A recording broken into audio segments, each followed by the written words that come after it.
Hello and welcome to MysteryCon, the channel where we dive into the unknown and explore the mysteries that surround us. Before we jump into tonight's video, take a moment to comment below, let us know where you're watching from, what time it is where you are, and feel free to share how your day went. If you haven't already, make sure to subscribe to MysteryCon so you never miss a new story. We'll take you on a journey of curiosity with a calm and steady pace. Tonight's story is filled with mystery and intrigue. Relax, let the story unfold and get ready to explore something that might leave you thinking long after it's over. Let's get started. It was just another ordinary day when everything started to change. I'm John Fisher, an agent with the Government Intelligence Unit, and I'd seen my fair share of strange cases, but nothing could prepare me for what was about to unfold. I was called in to investigate a mysterious viral outbreak spreading across the globe. VX73. At first, it looked like your typical pandemic. People were getting sick, hospitals were overwhelmed, and governments were scrambling to find a cure. The usual chaos, the usual fear, the usual media frenzy. But there was something about this virus that didn't sit right with me. Its origins were murky, and the symptoms, though alarming, seemed to progress in ways that felt off. The more I read about VX73, the more I sensed there was a hidden agenda behind it. The virus was spreading rapidly, first across China, then Europe, and soon it was all over the United States. News outlets had jumped on the bandwagon, reporting every little development as if it were the next big disaster.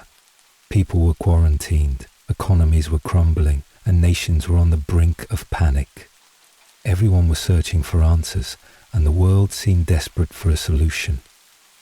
But as I sifted through the reports and data, I started noticing something strange, something that didn't match up with the virus's supposed behavior. People weren't just getting sick, they were acting differently. They were becoming more docile, less reactive to their surroundings, almost as if their will was being slowly drained away. I couldn't explain it, but I felt it in my gut. There was something more to this. The investigation began like any other. Routine checks, interviews with health officials, and studying reports. But as I combed through classified government files, I stumbled upon a project that didn't seem to fit with the virus's profile. Project Nexus. It was buried deep in the archives, far removed from any official discussion about VX73. The project was marked top secret. But there it was, staring me in the face. The title alone sent a chill down my spine. What did it mean? The more I read, the more questions I had. According to the files, Project Nexus was a covert operation focused on advanced biological and psychological research, something to do with human behavior manipulation. The document suggested that the government had been conducting experiments with mind control technologies for years. But how could this relate to VX73? Was the virus just the first step in something far more sinister? I didn't know, but I was about to find out. The reports weren't specific about what exactly they had discovered, but the language used pointed to something that didn't just affect the body, it affected the mind. The symptoms of VX73 weren't just physical, they were psychological. And that was when it hit me. VX73 wasn't a virus at all. It was a distraction. But from what? And why? These questions led me into uncharted territory, one I couldn't. Whoever was behind this, they weren't just trying to spread a virus. They were trying to control something much bigger. And I was going to find out exactly what that was, no matter where it took me. The moment I hit send on those files, I knew there was no turning back. It wasn't just the weight of what I had uncovered that made my heart race. It was the certainty that the people behind this conspiracy would stop at nothing to keep their plans hidden. I had mere moments before they would close in on me, and I needed to act fast. My phone buzzed with a notification that the files were being shared. Good news, but it meant I was now a marked man. They knew I was onto them. I couldn't stay in one place for long. I had to leave the apartment where I'd been hiding. The risks of staying were too high. But I had a plan. There was an underground network of dissidents, whistleblowers and hackers, people who had been silenced before, people who were just as determined as I was to expose the truth. They knew how to stay off the grid, how to disappear when the government or the corporations came knocking. They were my only hope. The first thing I did was destroy any trace of my presence. I deleted my phone history, erased all messages and wiped the files from my laptop. I couldn't afford to leave anything behind that could lead them to me. It was an act of desperation, but it was necessary. If they found my physical location, I'd be a dead man.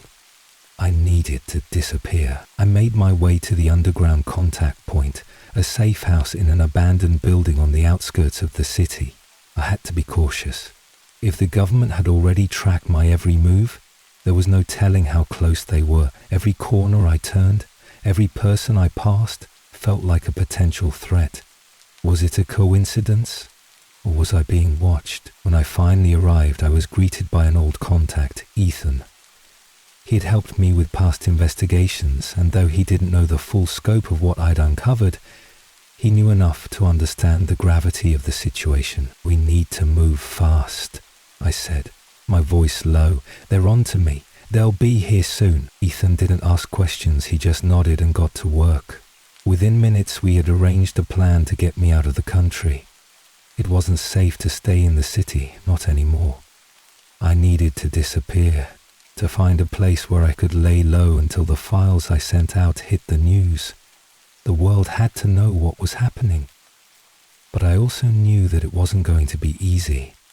The people I was up against had resources that far outstripped anything I had access to. They would stop at nothing to silence me, and I couldn't let them. Ethan gave me a new identity, one that couldn't be traced, a flight ticket under an alias, a fake passport, and a route that would take me across several borders with multiple stops to throw off anyone who might be tailing me.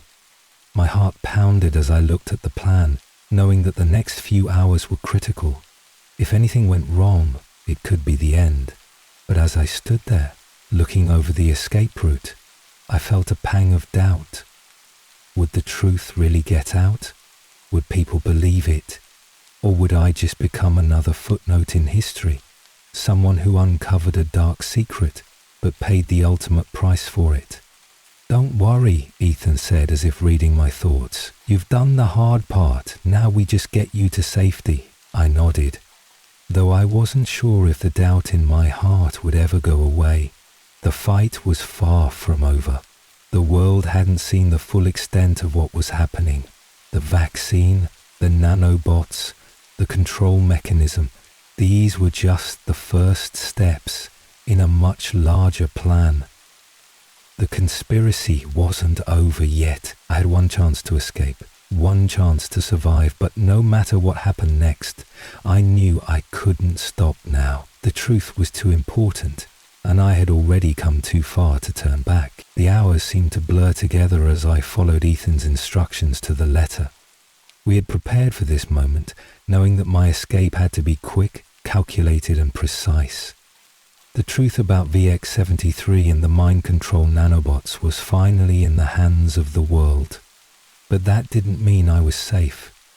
In fact, I was more vulnerable than ever. The data had been distributed and news outlets around the world had begun to break the story, but as I watched the television in the cramped safe house, I saw the backlash. Governments denied everything. They labeled it as misinformation and a conspiracy theory. Their voices were loud, and their influence spread fast. The narrative was shifting. Attempts to silence the truth were already in motion, but this was just the beginning. The whole world couldn't be controlled, not yet, but the powers behind this were working overtime to make sure the story didn't spread further. That's when I realized they were going to attempt a second phase. The vaccine, the nanobots. They were already out there. People had already been inoculated, But the next step in the plan wasn't just about keeping people docile, it was about complete compliance. The second phase would escalate the level of control. These weren't just benign influences anymore. The nanobots had the potential to alter people's minds permanently, to rewrite the way they thought, felt, and acted. The test subjects from the facility I infiltrated had already shown signs of this. The next few days would be critical for anyone who had received the vaccine. That was the tipping point. It wasn't just about me anymore. The fight for humanity's free will had become a race against time. If I didn't move quickly, if I didn't expose this second phase to the right people, there would be no stopping it. The consequences of the vaccine's true purpose could be irreversible. I had barely any time to think, but the steps I needed to take were clear. I had to keep moving. Ethan and I set out for the airport, and as we drove through the dark streets, I couldn't shake the feeling that I was running out of time. The second facility was already operational, and the global distribution of the mind control vaccine was happening faster than I had ever anticipated. Every minute counted. As we neared the airport, a chill settled in my stomach. The escape route I had been given would only last so long. There was no way to completely outrun the government's reach, not when they had access to the world's intelligence networks. The second I left the country, I would be even more vulnerable, cut off from my connections and the information I still needed to gather. But I had no choice. They were coming for me. It wasn't just about getting away. It was about making sure the truth reached the people who could stop the conspiracy. The world had to see what was really happening. At the airport, the situation escalated quickly. I moved through the crowd, my eyes darting for any sign of trouble, but it wasn't until I was at the boarding gate that I saw them. Two men, wearing plain clothes but standing just a little too stiff, scanning the crowd. They were looking for me. They knew I was trying to leave, and they wouldn't let me go without a fight. The thought of being caught, of being silenced before I could finish what I had started, sent my heart racing. "Get moving," Ethan whispered sharply, pulling me by the arm. We couldn't afford to stop now. With seconds to spare, we made it to the gate, and as the final boarding call echoed through the terminal, we slipped through the security checkpoint. The plane was waiting, and so was the uncertain future ahead of me. As the plane ascended into the night sky, I stared out the window, watching the city lights fade away beneath me. I had done everything I could to expose the truth, but the battle wasn't over. It had only just begun. The truth had been revealed, but the fight for control wasn't something anyone could win overnight. I had bought the world time, but the question remained, would they fight for their freedom? Or would they remain blind to the conspiracy that had taken root in their lives? As the plane soared through the night sky, I couldn't shake the feeling that I was still being watched. The hum of the engines, the low murmurs of the few passengers around me, felt like a distant echo. The truth was out there now, but the people behind this conspiracy were not the type to give up easily. They had orchestrated VX-73, the vaccine, and the mind control nanobots with patience and precision.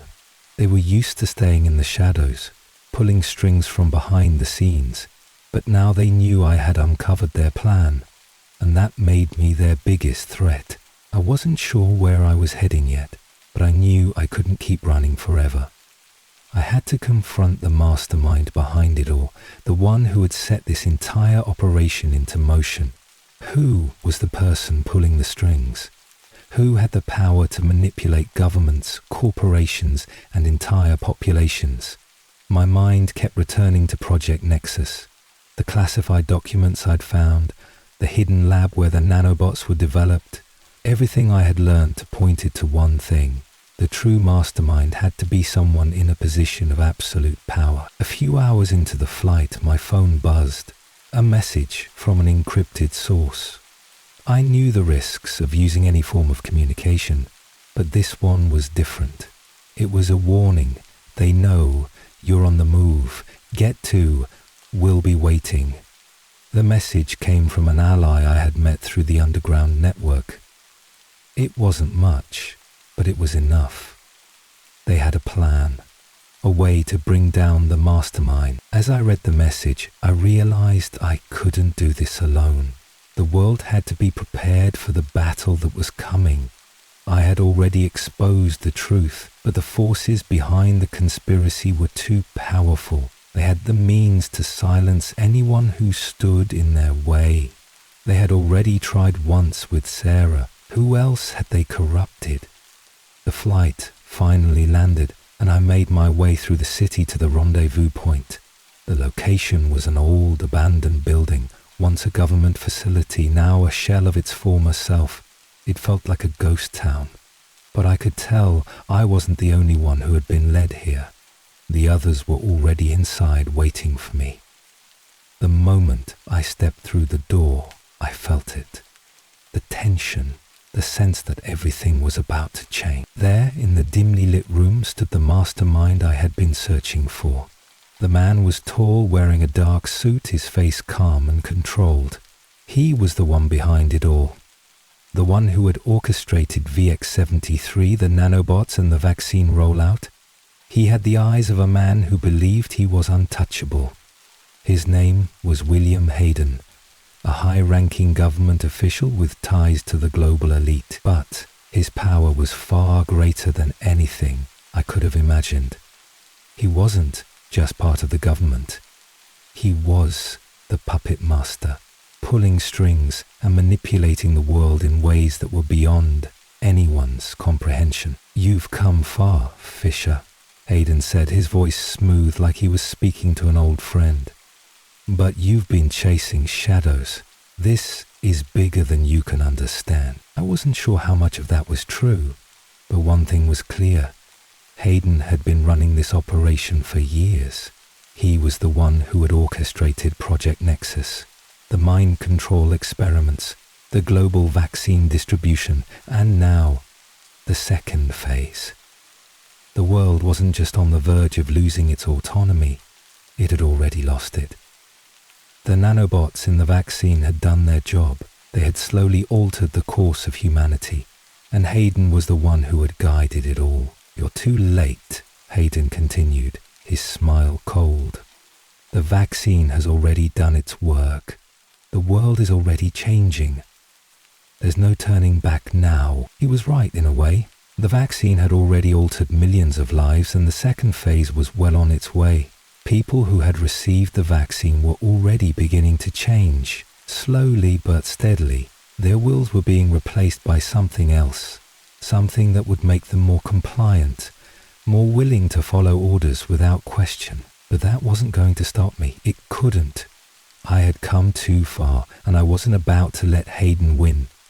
The world needed to know the truth, and I had the means to stop him. I took a deep breath, ready for the confrontation that would change everything. This was it, the final showdown.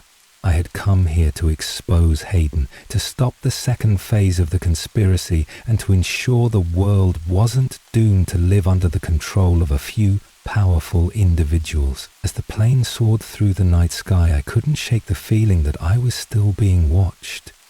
The hum of the engines, the low murmurs of the few passengers around me, felt like a distant echo. The truth was out there now, but the people behind this conspiracy were not the type to give up easily.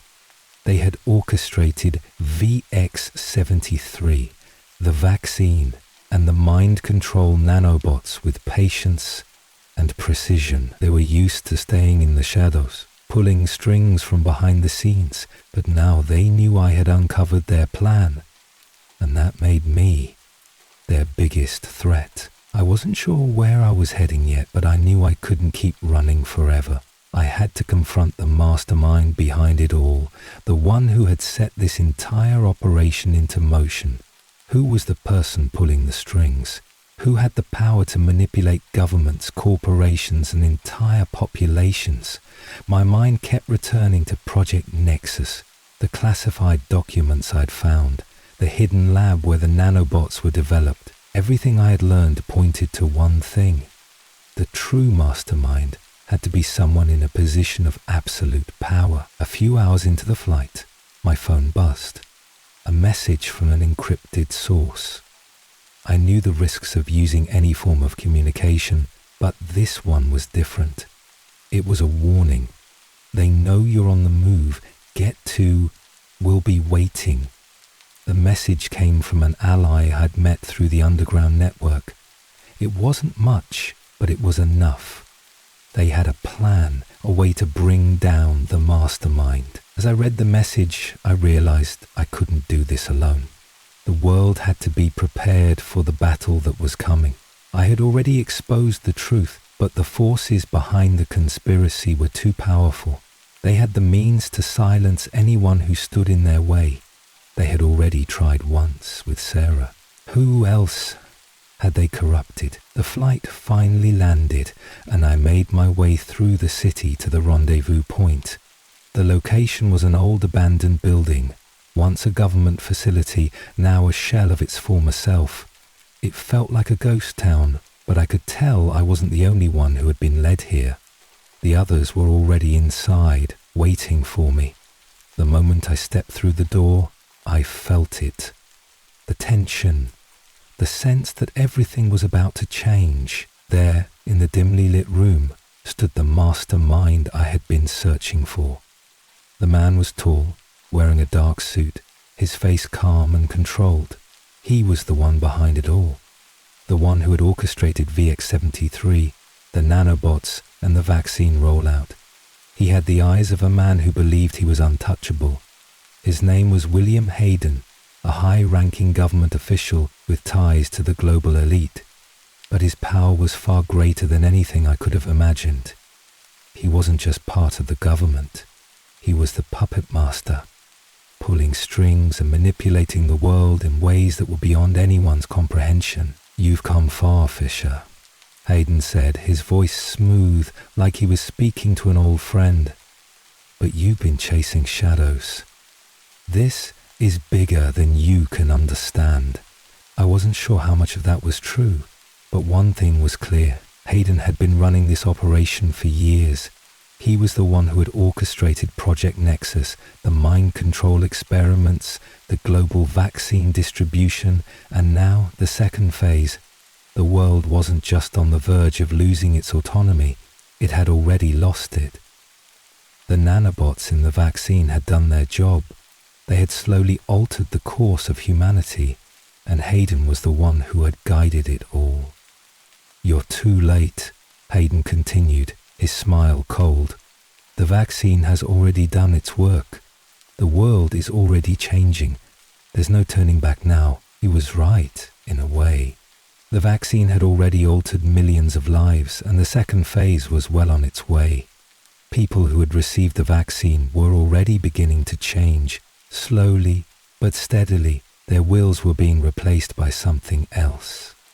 Something that would make them more compliant, more willing to follow orders without question. But that wasn't going to stop me. It couldn't. I had come too far, and I wasn't about to let Hayden win.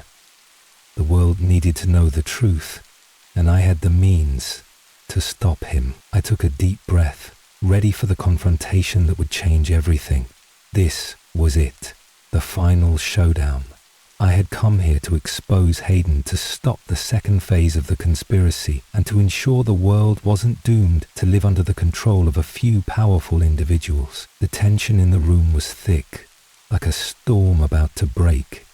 William Hayden, the mastermind behind everything, stood in front of me, calm and collected, his eyes filled with a quiet confidence that made my skin crawl. But I wasn't intimidated. I had come too far, uncovered too much, and sacrificed too much to let this moment slip away. He chuckled, clearly sensing my resolve. "You really think you can stop me, Fisher? You've been chasing ghosts, looking for a way to save a world that's already been lost. The nanobots in the vaccine are already at work. People don't even know what's happening to them. They'll comply and they'll obey. It's done. The battle is over." I gritted my teeth, clenching my fists. He was right about one thing. The vaccine was already out there, and people were being altered. But he was wrong about the battle being over. I couldn't let him win. Not now, not after everything I had uncovered. I had the evidence, the truth that could tear down his entire operation.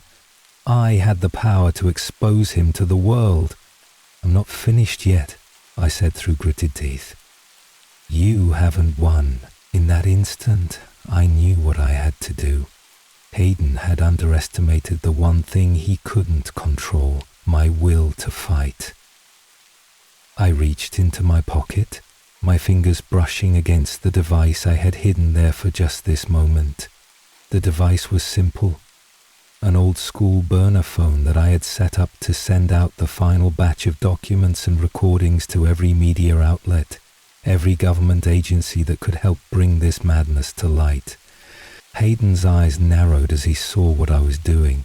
You think that will change anything? He sneered, stepping forward. The world will never believe you.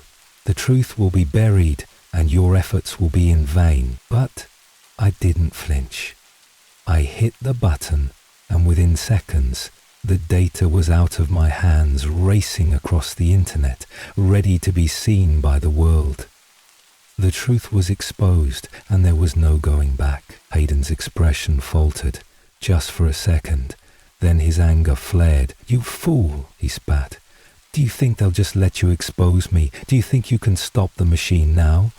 Before I could respond, he lunged at me, faster than I anticipated. In the struggle that followed, I felt the cold sting of fear as Hayden's grip tightened around my throat. I gasped for air, trying to break free, but his strength was unnerving. This wasn't just a man anymore. It was a person who had manipulated and controlled so many, a person who thought he was invincible. But I wasn't going to let him win, not after everything I had uncovered. With every ounce of strength I had left, I slammed my elbow into his ribs, causing him to stagger back. My lungs burned as I sucked in air, my body screaming for release.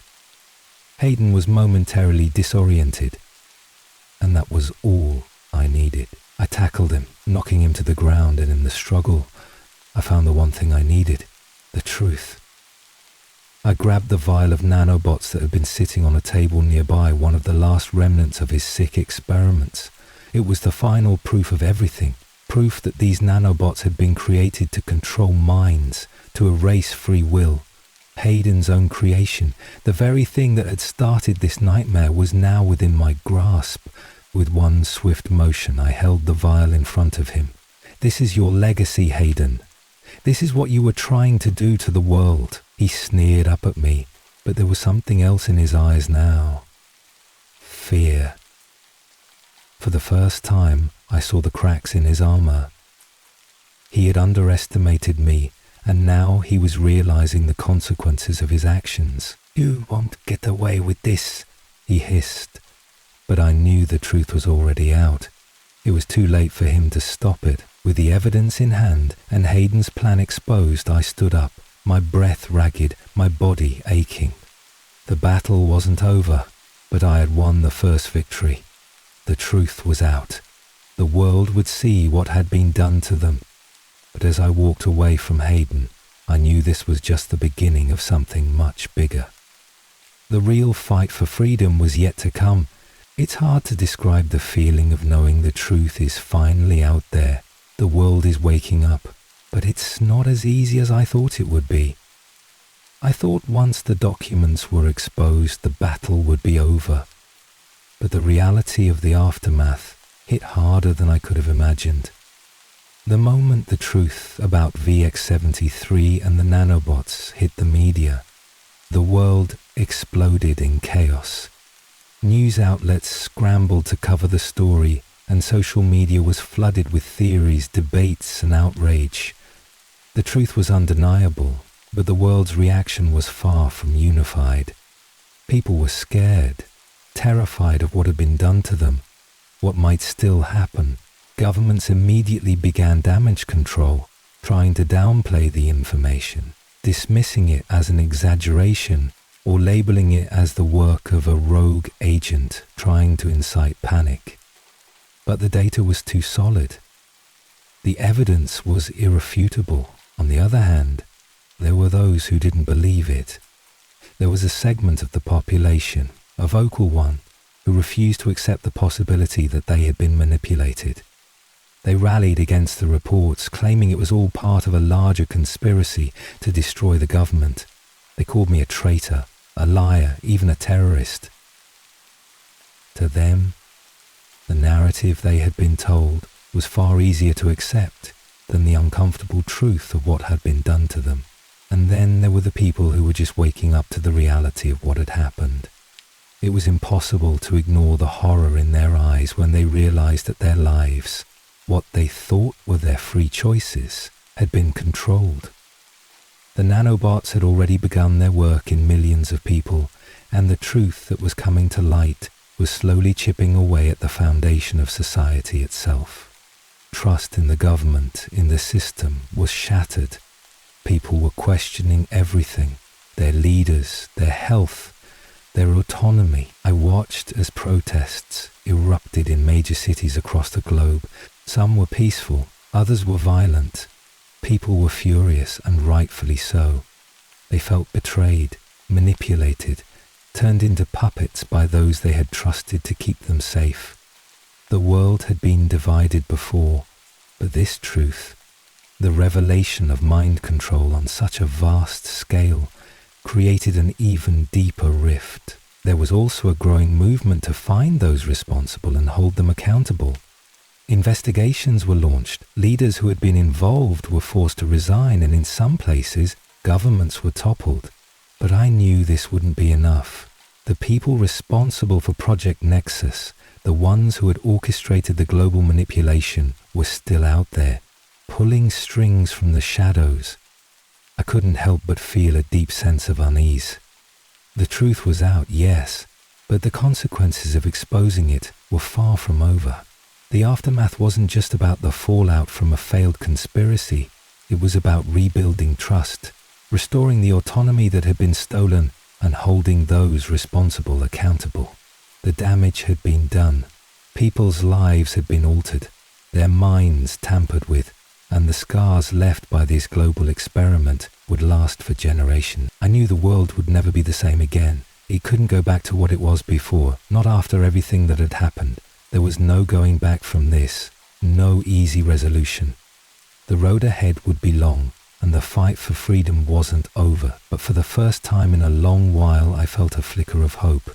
People were waking up, and with that, the first steps toward recovery began. But in the quiet moments, when I reflected on the chaos that had followed my actions, I wondered if we were truly ready for the world we were about to face. The truth had been exposed, but at what cost? Would the world fight for its freedom, or would it fall under the control of the next group who tried to manipulate it? The battle was far from over. I thought I was done. I thought the truth was finally out, the evidence was irrefutable, and the fight had been won. But in this world of power, influence, and manipulation, nothing is ever as it seems. The truth had been exposed, the people had started to wake up, and governments were scrambling to pick up the pieces. It felt like victory was within reach, but there was still a lingering fear gnawing at me. What if the people responsible weren't finished? What if the war wasn't over yet? I had barely had time to process the aftermath before something happened. A final twist. A subtle reminder that in the shadows there were always forces at play that could pull strings from a distance, no matter how much sunlight had been thrown on their dark corners. The very people who I thought I had exposed, the ones behind Project Nexus, were still playing the long game. It came in the form of a phone call, one that I almost didn't answer. The voice on the other end was unfamiliar, cold, and calculating. You think you've won, Fisher. You've only scratched the surface, the voice said, and I felt my stomach drop. The vaccine may be known, the nanobots exposed, but the real plan, our plan, is still in motion. I listened, heart racing as the voice explained how the nanobots had been far more advanced than anyone knew. The second phase wasn't just a mind control mechanism, it was a template for the future. The initial phase had already started, but the true effect of the nanobots hadn't been realized yet.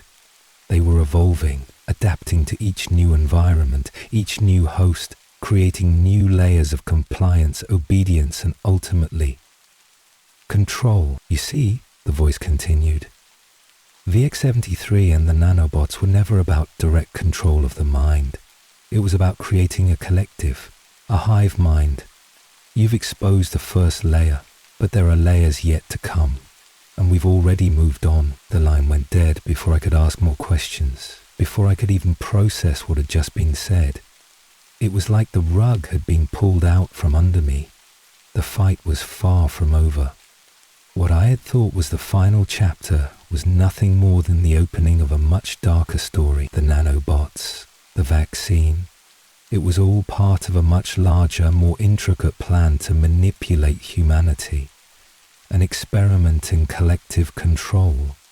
A future where people wouldn't just be docile and obedient, but part of something far more terrifying. I had thought that exposing the conspiracy was the key to stopping it, but I was wrong. The real danger was not just in what had been done, but in what was yet to come.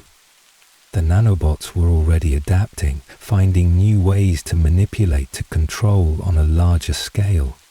They were evolving with every passing day, integrating themselves deeper into the very fabric of society.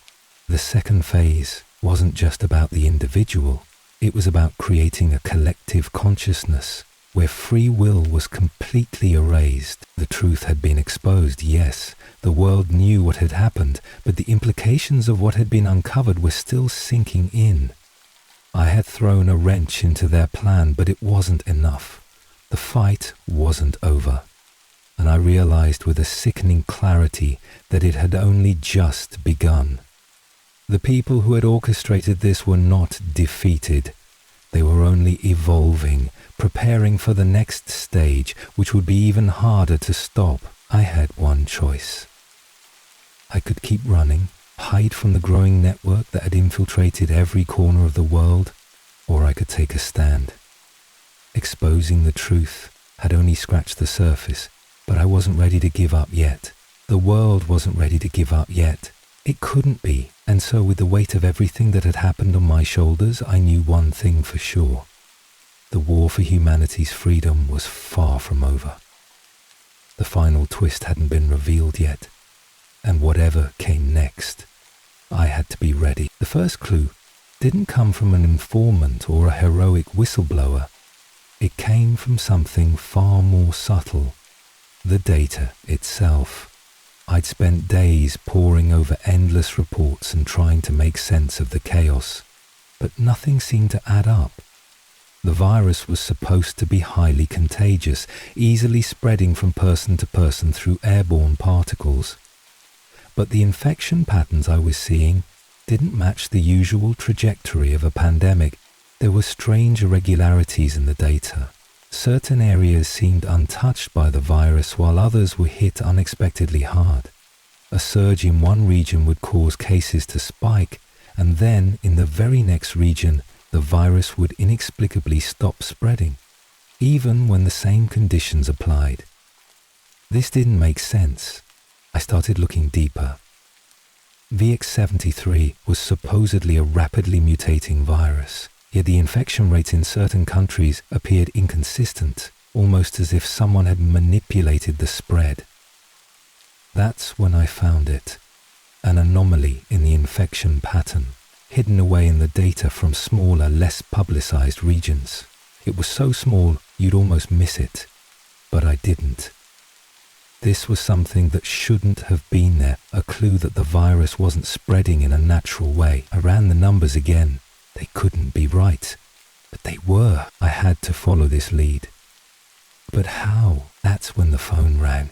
A voice, hoarse and urgent, crackled through the receiver, sending a cold shiver down my spine. "You don't know what you're dealing with, Fisher," the voice said.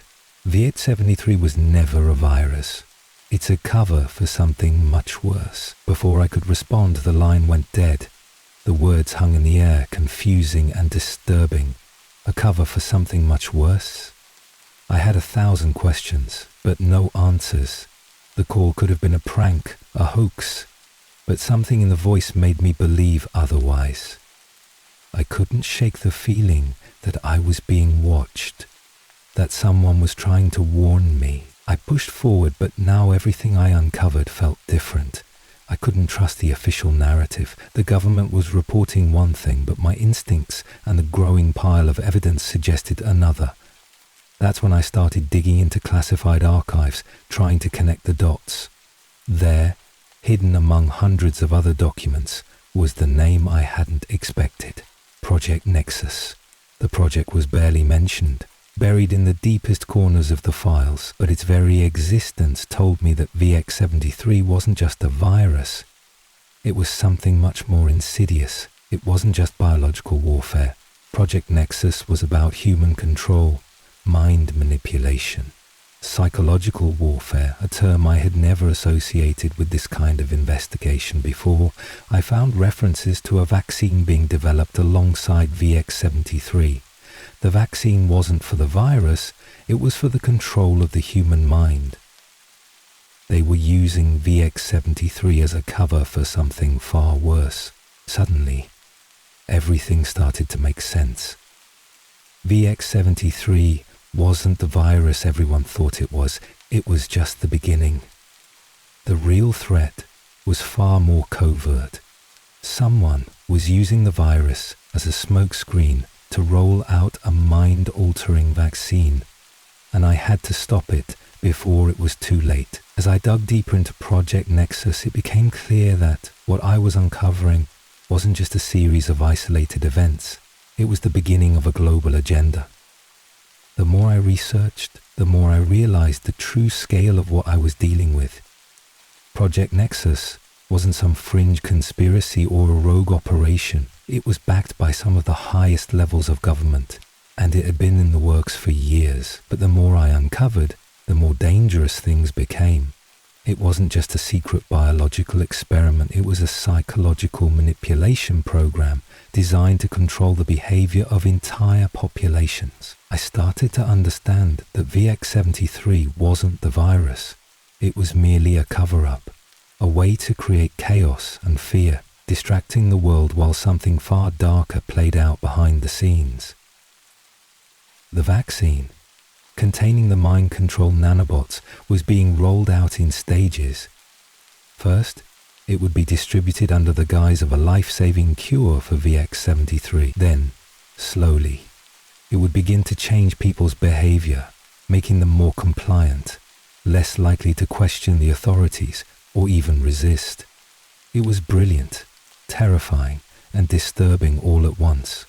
But who was behind this, and why? That was the question that kept me up at night. The answers were out there, buried in the depths of classified documents and hidden in plain sight, but I wasn't the only one looking for them. I began to realize that I wasn't just uncovering a conspiracy, I was uncovering a war for control, fought not with weapons, but with science and technology. The very fabric of society was at stake. I started to notice something strange as I got closer to the truth. I wasn't the only one investigating this. Someone or something was following me. My phone would ring at odd hours, but when I picked it up, no one would speak. When I checked my email, I found strange, coded messages from anonymous sources, some helpful, some leading me in circles. Whoever they weren't just trying to stop me from finding out the truth. They were making sure I didn't live long enough to expose it. I wasn't sure who was behind this shadowy force, but I suspected it was a powerful group operating from the shadows. People with the kind of influence that could silence anyone who got too close to the truth. This wasn't just about stopping a virus. It was about controlling the entire human race, bending us to the will of those who had the technology and power to do so. I needed help, but by this point, I couldn't trust anyone. I had no idea who had been compromised or who was working with me for the right reasons. Every step I took toward the truth only seemed to draw me deeper into a labyrinth of deception and danger. As I pieced together more of the puzzle, I discovered something else that terrified me. Project Nexus wasn't the only project in play. There were others, larger, more secretive operations running in parallel.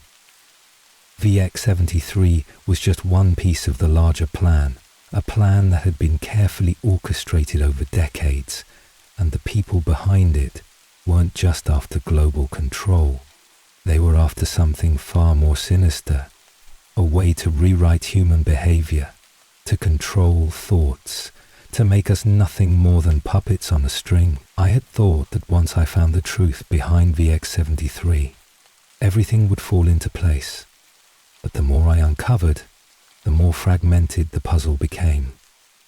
Every document I read, every source I followed, led me deeper into a maze of secrets. What began as an investigation into a virus quickly spiraled into something much bigger. The truth wasn't just hidden in the files. It was buried in plain sight, hidden beneath layers of deception, and I was only scratching the surface. I started to gather more clues about Project Nexus and the dark science behind it. There were dozens of scientists and researchers mentioned in the documents, but there were always just names, no real details. Who were they? What had they done? It felt like everyone I reached out to had either disappeared or been silenced. The few who had information were either too scared to talk or too far gone to help. In one of the files I managed to retrieve, I found references to a vaccine distribution network. Initially, I thought this was just part of the global effort to curb the virus, but as I dug deeper, I realized something more disturbing. The network was being rolled out much faster than the virus itself. And the vaccine wasn't just for VX-73. It was a part of the mind control program. The nanobots in the vaccine were designed to alter the brain's chemistry, making those who received it more compliant, more susceptible to suggestion. It wasn't just a health crisis. It was a global control experiment. I was beginning to piece together a horrifying picture, but each new discovery brought new dangers. I began to receive anonymous warnings, cryptic messages advising me to stop my investigation, threats against my life, and strange incidents where I narrowly escaped being caught. Once, I came back to my apartment to find a message scratched into the door. The truth is dangerous. It was like someone was keeping tabs on me, watching my every move. But who? And why? As I continued digging, I uncovered a connection between the vaccine distribution network and a powerful global elite, a group of corporate leaders, government officials, and military figures who had been working together for decades to push this agenda forward. The network wasn't just about distributing a vaccine. It was about creating a global infrastructure for mind control. Hospitals, pharmaceutical companies, and even tech companies were involved in this covert operation, all working in sync to ensure that the nanobots reached every corner of the globe. But the most unsettling discovery was yet to come. I stumbled upon a hidden laboratory buried deep in a government facility.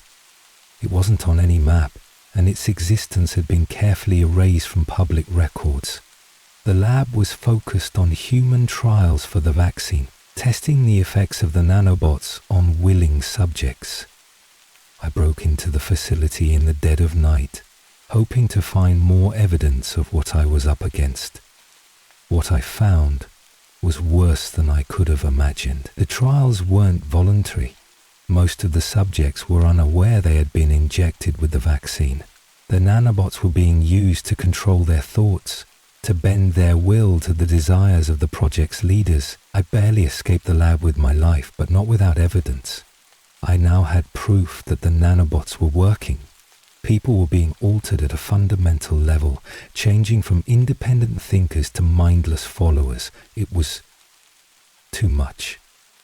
The virus, the vaccine, the mind control, it all connected. The world was being set up for a silent takeover, and I was standing at the edge of it, holding the evidence that could expose everything. But I wasn't alone in this fight anymore. Whoever was behind this, they knew I was close to the truth, and they were coming for me. The truth was always more elusive than I thought, but now I was starting to see the full picture, and it was uglier than I could have ever imagined. As I pieced together the scattered pieces of evidence, everything started to converge into one horrifying reality. The X-73 wasn't a virus, it never had been. It was a cover-up, a distraction to hide the real weapon, the vaccine, the mind-altering nanobots, the control mechanism that had been quietly released into the population under the guise of a cure. I had managed to infiltrate a government facility, a top-secret research lab hidden in the mountains, where I found concrete proof. It wasn't just an isolated event or a rogue experiment gone wrong. No, this was deliberate. I stood there in that sterile lab, looking at the vials filled with the vaccine, each one containing millions of tiny nanobots designed to infiltrate the human brain. The more I examined the research, the more chilling the implications became. The nanobots didn't just alter behavior in small ways. They rewired neural pathways. They erased free will. The people receiving the vaccine were unknowingly becoming part of a grand experiment. An experiment to see if humanity could be controlled on a mass scale. The scientists working at the facility didn't have all the answers either. They were told they were developing a cure for the virus, but in reality, they were only pawns in a much larger scheme. Some of them were starting to figure it out, making their own connections between the virus, the vaccine, and the mind control tech. But by then it was too late. They had been swallowed up by the machine. They were just as controlled as the rest of the world. I couldn't stay in the lab for long. The security was tight, and I knew I was being watched. But what I found in those few hours was enough to make my blood run cold. They'd been testing the vaccine on unsuspecting civilians, tracking their responses, and subtly altering their personalities. The effects weren't immediate, but over time the nanobots created a kind of compliance.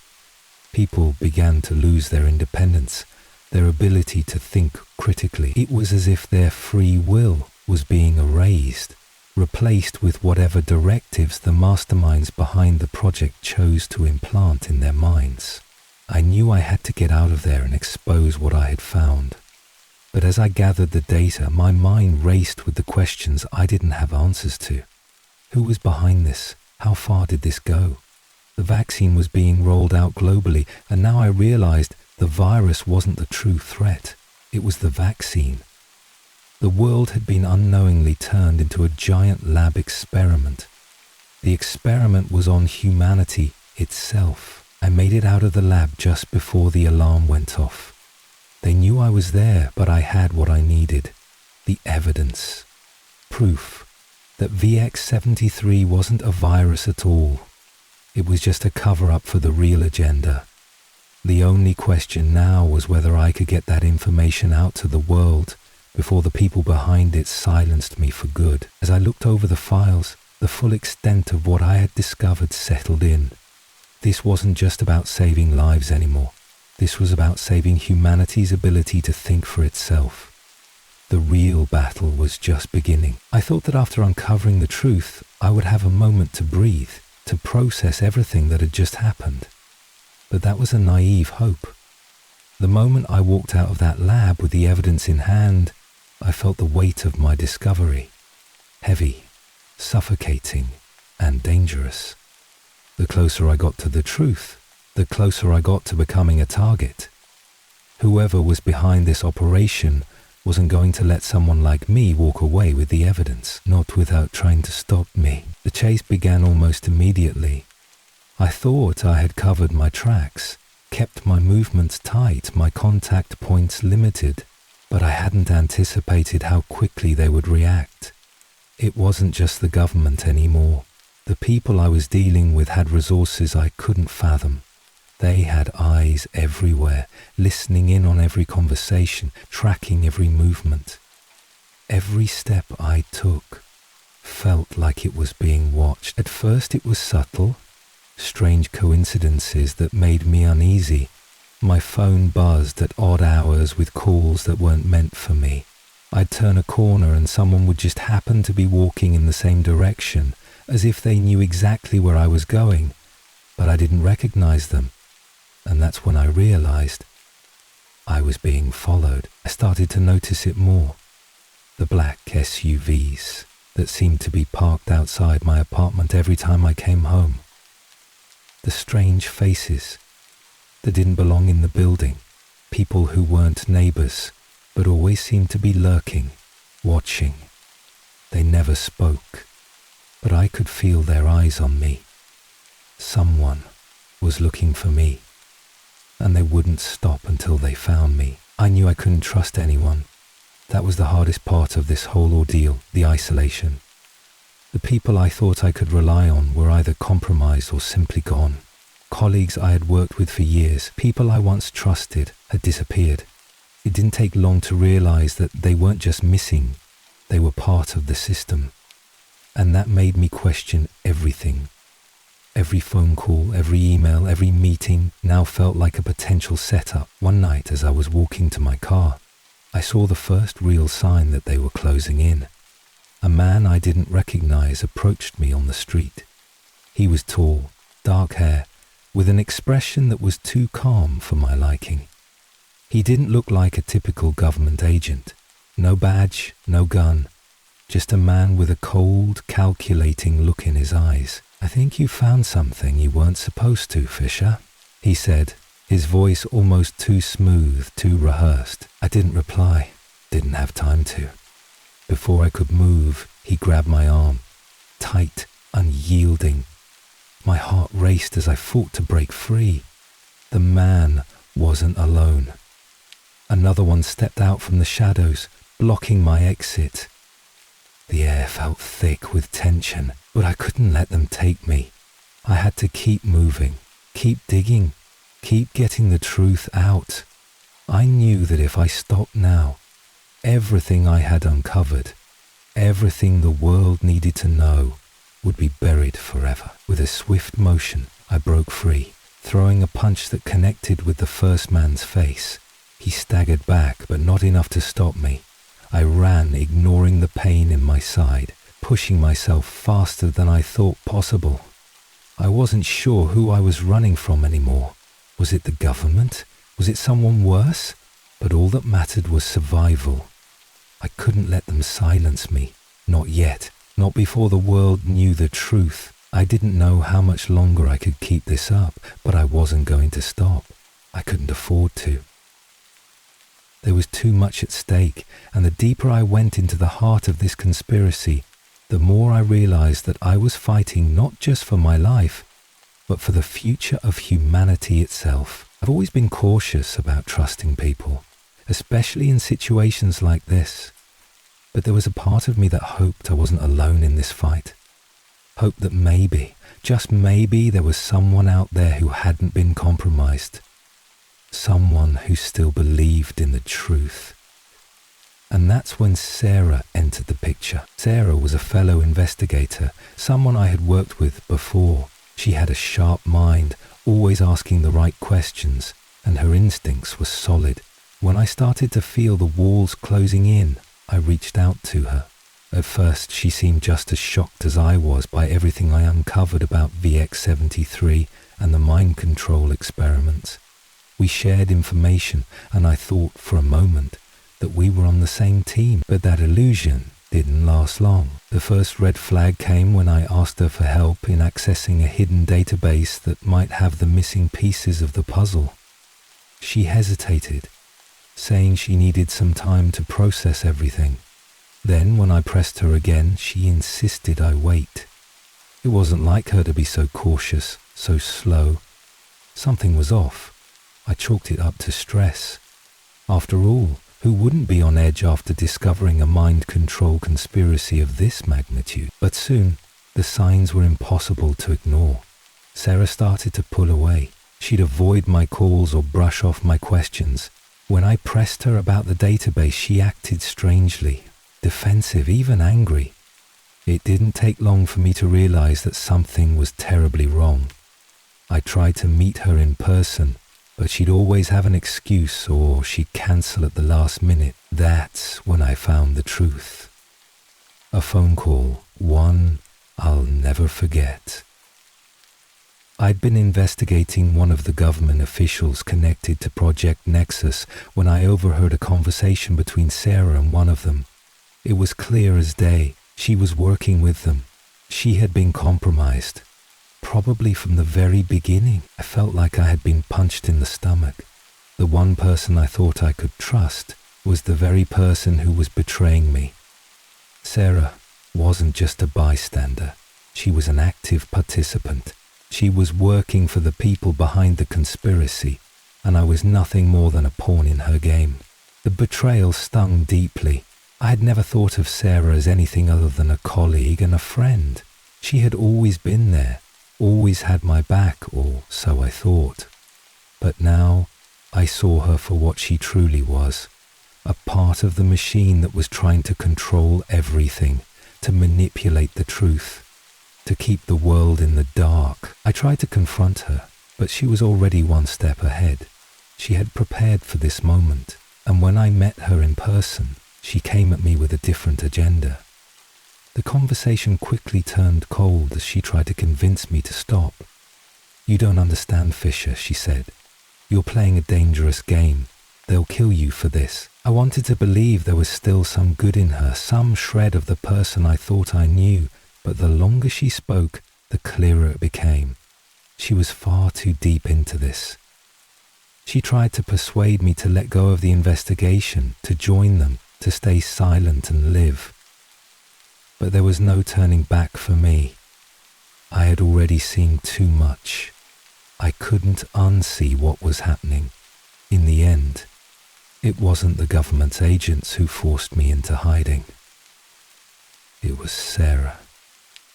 She had already contacted the people who would stop me, who would silence me for good. The final blow came when she handed me over to them, not in handcuffs, but with a cold, calculating smile on her face. The betrayal hurt more than I ever expected. I didn't just lose an ally, I lost a friend. Someone I trusted had become my greatest threat. But in that moment, I understood something. This fight wasn't just about the virus or the vaccine. It was about something bigger. About the people willing to sell out everything, including their own morals, for control. The world was in chaos, and the closer I got to uncovering the truth, the more I realized just how deep the conspiracy ran. Betrayed by Sarah and forced into hiding, I felt isolated and vulnerable, but I wasn't going to stop. I couldn't. The puzzle pieces were finally coming together, and what I was seeing was worse than I had ever imagined. The vaccine wasn't just being distributed in small pockets or select countries, it was being rolled out on a global scale, right under our noses. And this time, I wasn't dealing with a virus anymore. I was dealing with a highly organized, interconnected web designed to control the entire world's population. I managed to track the distribution network, one that was far more sophisticated than I had ever anticipated. What I initially thought was a handful of pharmaceutical companies working to distribute a life-saving vaccine was, in reality, an incredibly complex, multi-tiered operation. Every country, every hospital, every major healthcare provider had a hand in the process. The vaccine wasn't just being handed out randomly. It was carefully directed, like a slow, controlled leak that would eventually seep into every corner of the globe, and the people behind it were waiting patiently for it to take full effect. I found connections between governments, military forces, multinational corporations, and medical research firms. Companies that appeared completely unrelated on the surface were collaborating on the vaccine's distribution, all of them playing their part in creating a society that would fall in line with whatever the masterminds behind this project wanted. There was no corner of the world untouched by their reach. No population too small to influence. Even countries that resisted the vaccine were slowly finding their leaders compromised, their resources drained, and their people desperate for a solution. The network was everywhere, and they were winning. It was a chilling realization. The global vaccine rollout wasn't about saving lives. It was about controlling them. The nanobots within the vaccine were working in tandem with the distribution network, creating a far-reaching influence over millions of people. And these weren't just random side effects of a flawed experiment. The system had been designed to control entire societies, to steer their thoughts, behaviors, and decisions without them even knowing it. If they wanted to, they could start shaping the world in any image they pleased. And it all began with the vaccine. As I traced the flow of the vaccine's distribution, I found an even more disturbing development: the second phase. It wasn't just about mass inoculations anymore. The next stage involved a more refined control mechanism. Certain countries had been chosen for experimental modifications to the nanobots. In these regions, the nanobots would not only influence behavior, they would alter physical responses to external stimuli. This wasn't just about compliance. It was about creating a new world order, one where people could be controlled on a genetic level. I thought about how far they had come. VX-73 had been the perfect smokescreen. The virus was dangerous, yes, but the real danger had always been the vaccine. The nanobots were the true weapon. The vaccine wasn't designed to fight a pandemic. It was designed to create a world where people were completely under the control of those who had the power to manipulate their minds. I had proof now, proof of the global network, proof of the second phase, and proof that the world's population was already being subtly reshaped by the nanobots in the vaccine. But I couldn't let it end here.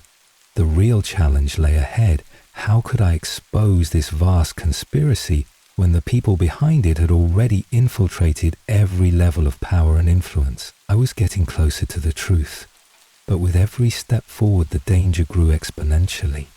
I had to act fast before the vaccine reached its next stage of distribution, and before they found me. I had uncovered pieces of a puzzle that had been carefully hidden from the world for years, but now the pieces were finally starting to align into one terrifying picture. The vaccine, VX-73, and the mind control nanobots. It was all part of a dark and insidious agenda to control the global population. I had proof now, solid, irrefutable proof. But the question remained, how could I get the truth out to the world before they found me and stopped me? The final breakthrough came when I managed to access a top-level government database. It wasn't easy. By now, the people behind this conspiracy knew I was getting closer, and they had gone to great lengths to keep their plans hidden. But I had found a back door into their system, and for the first time, I was able to see everything. The names, the connections, the hidden agendas that had been carefully constructed over the past decade. What I found there made my blood run cold. At the top of the pyramid were individuals I had never heard of before. Shadowy figures with immense power, working behind the scenes to push this agenda forward. Their names were never mentioned in the media, and their faces were never seen. They were the architects of the New World Order, the ones pulling the strings of every major government, every large corporation, every institution that had any power in the world. They had created the virus as a decoy, knowing the panic it would cause, but their real goal was the global distribution of the vaccine, the real weapon. The nanobots weren't just about controlling behavior, they were about creating an obedient, compliant society, ready to fall in line with whatever these figures demanded. I spent hours poring over the data, gathering every piece of evidence I could find. I made copies of documents, screenshots of secret communications, and recordings of conversations that exposed their plans in chilling detail. The names of the people behind it all were finally revealed. People who were supposed to be trusted leaders, government officials, business magnates, and military commanders, they had been in on it from the beginning.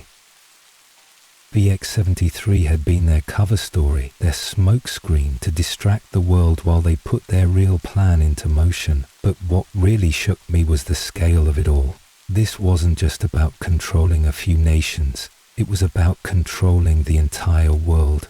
The final phase of the vaccine's rollout would lead to complete global compliance, with no resistance. It wasn't just a mind control project. It was the creation of a new world. A world where these unseen figures held all the power, and humanity was nothing more than a puppet to be manipulated at will. The data was irrefutable. I had everything I needed to expose them. But just as I was about to send it out to the world, I realized something that made my stomach drop. They were already one step ahead. The government had tracked my every move. They knew what I had found. They knew I was on the brink of exposing the truth, and now they were closing in. I had no time to waste. I had to get the information out no matter the cost. I couldn't let them bury the truth, not after everything I had uncovered. The world needed to know what was really happening. As I prepared to send the files to every media outlet I could find, I felt a cold, clammy hand wrap around my throat. They were here. They had found me. But I wasn't going down without a fight. I would get this information out even if it cost me my life, because the truth was more important than anything else. It had to be.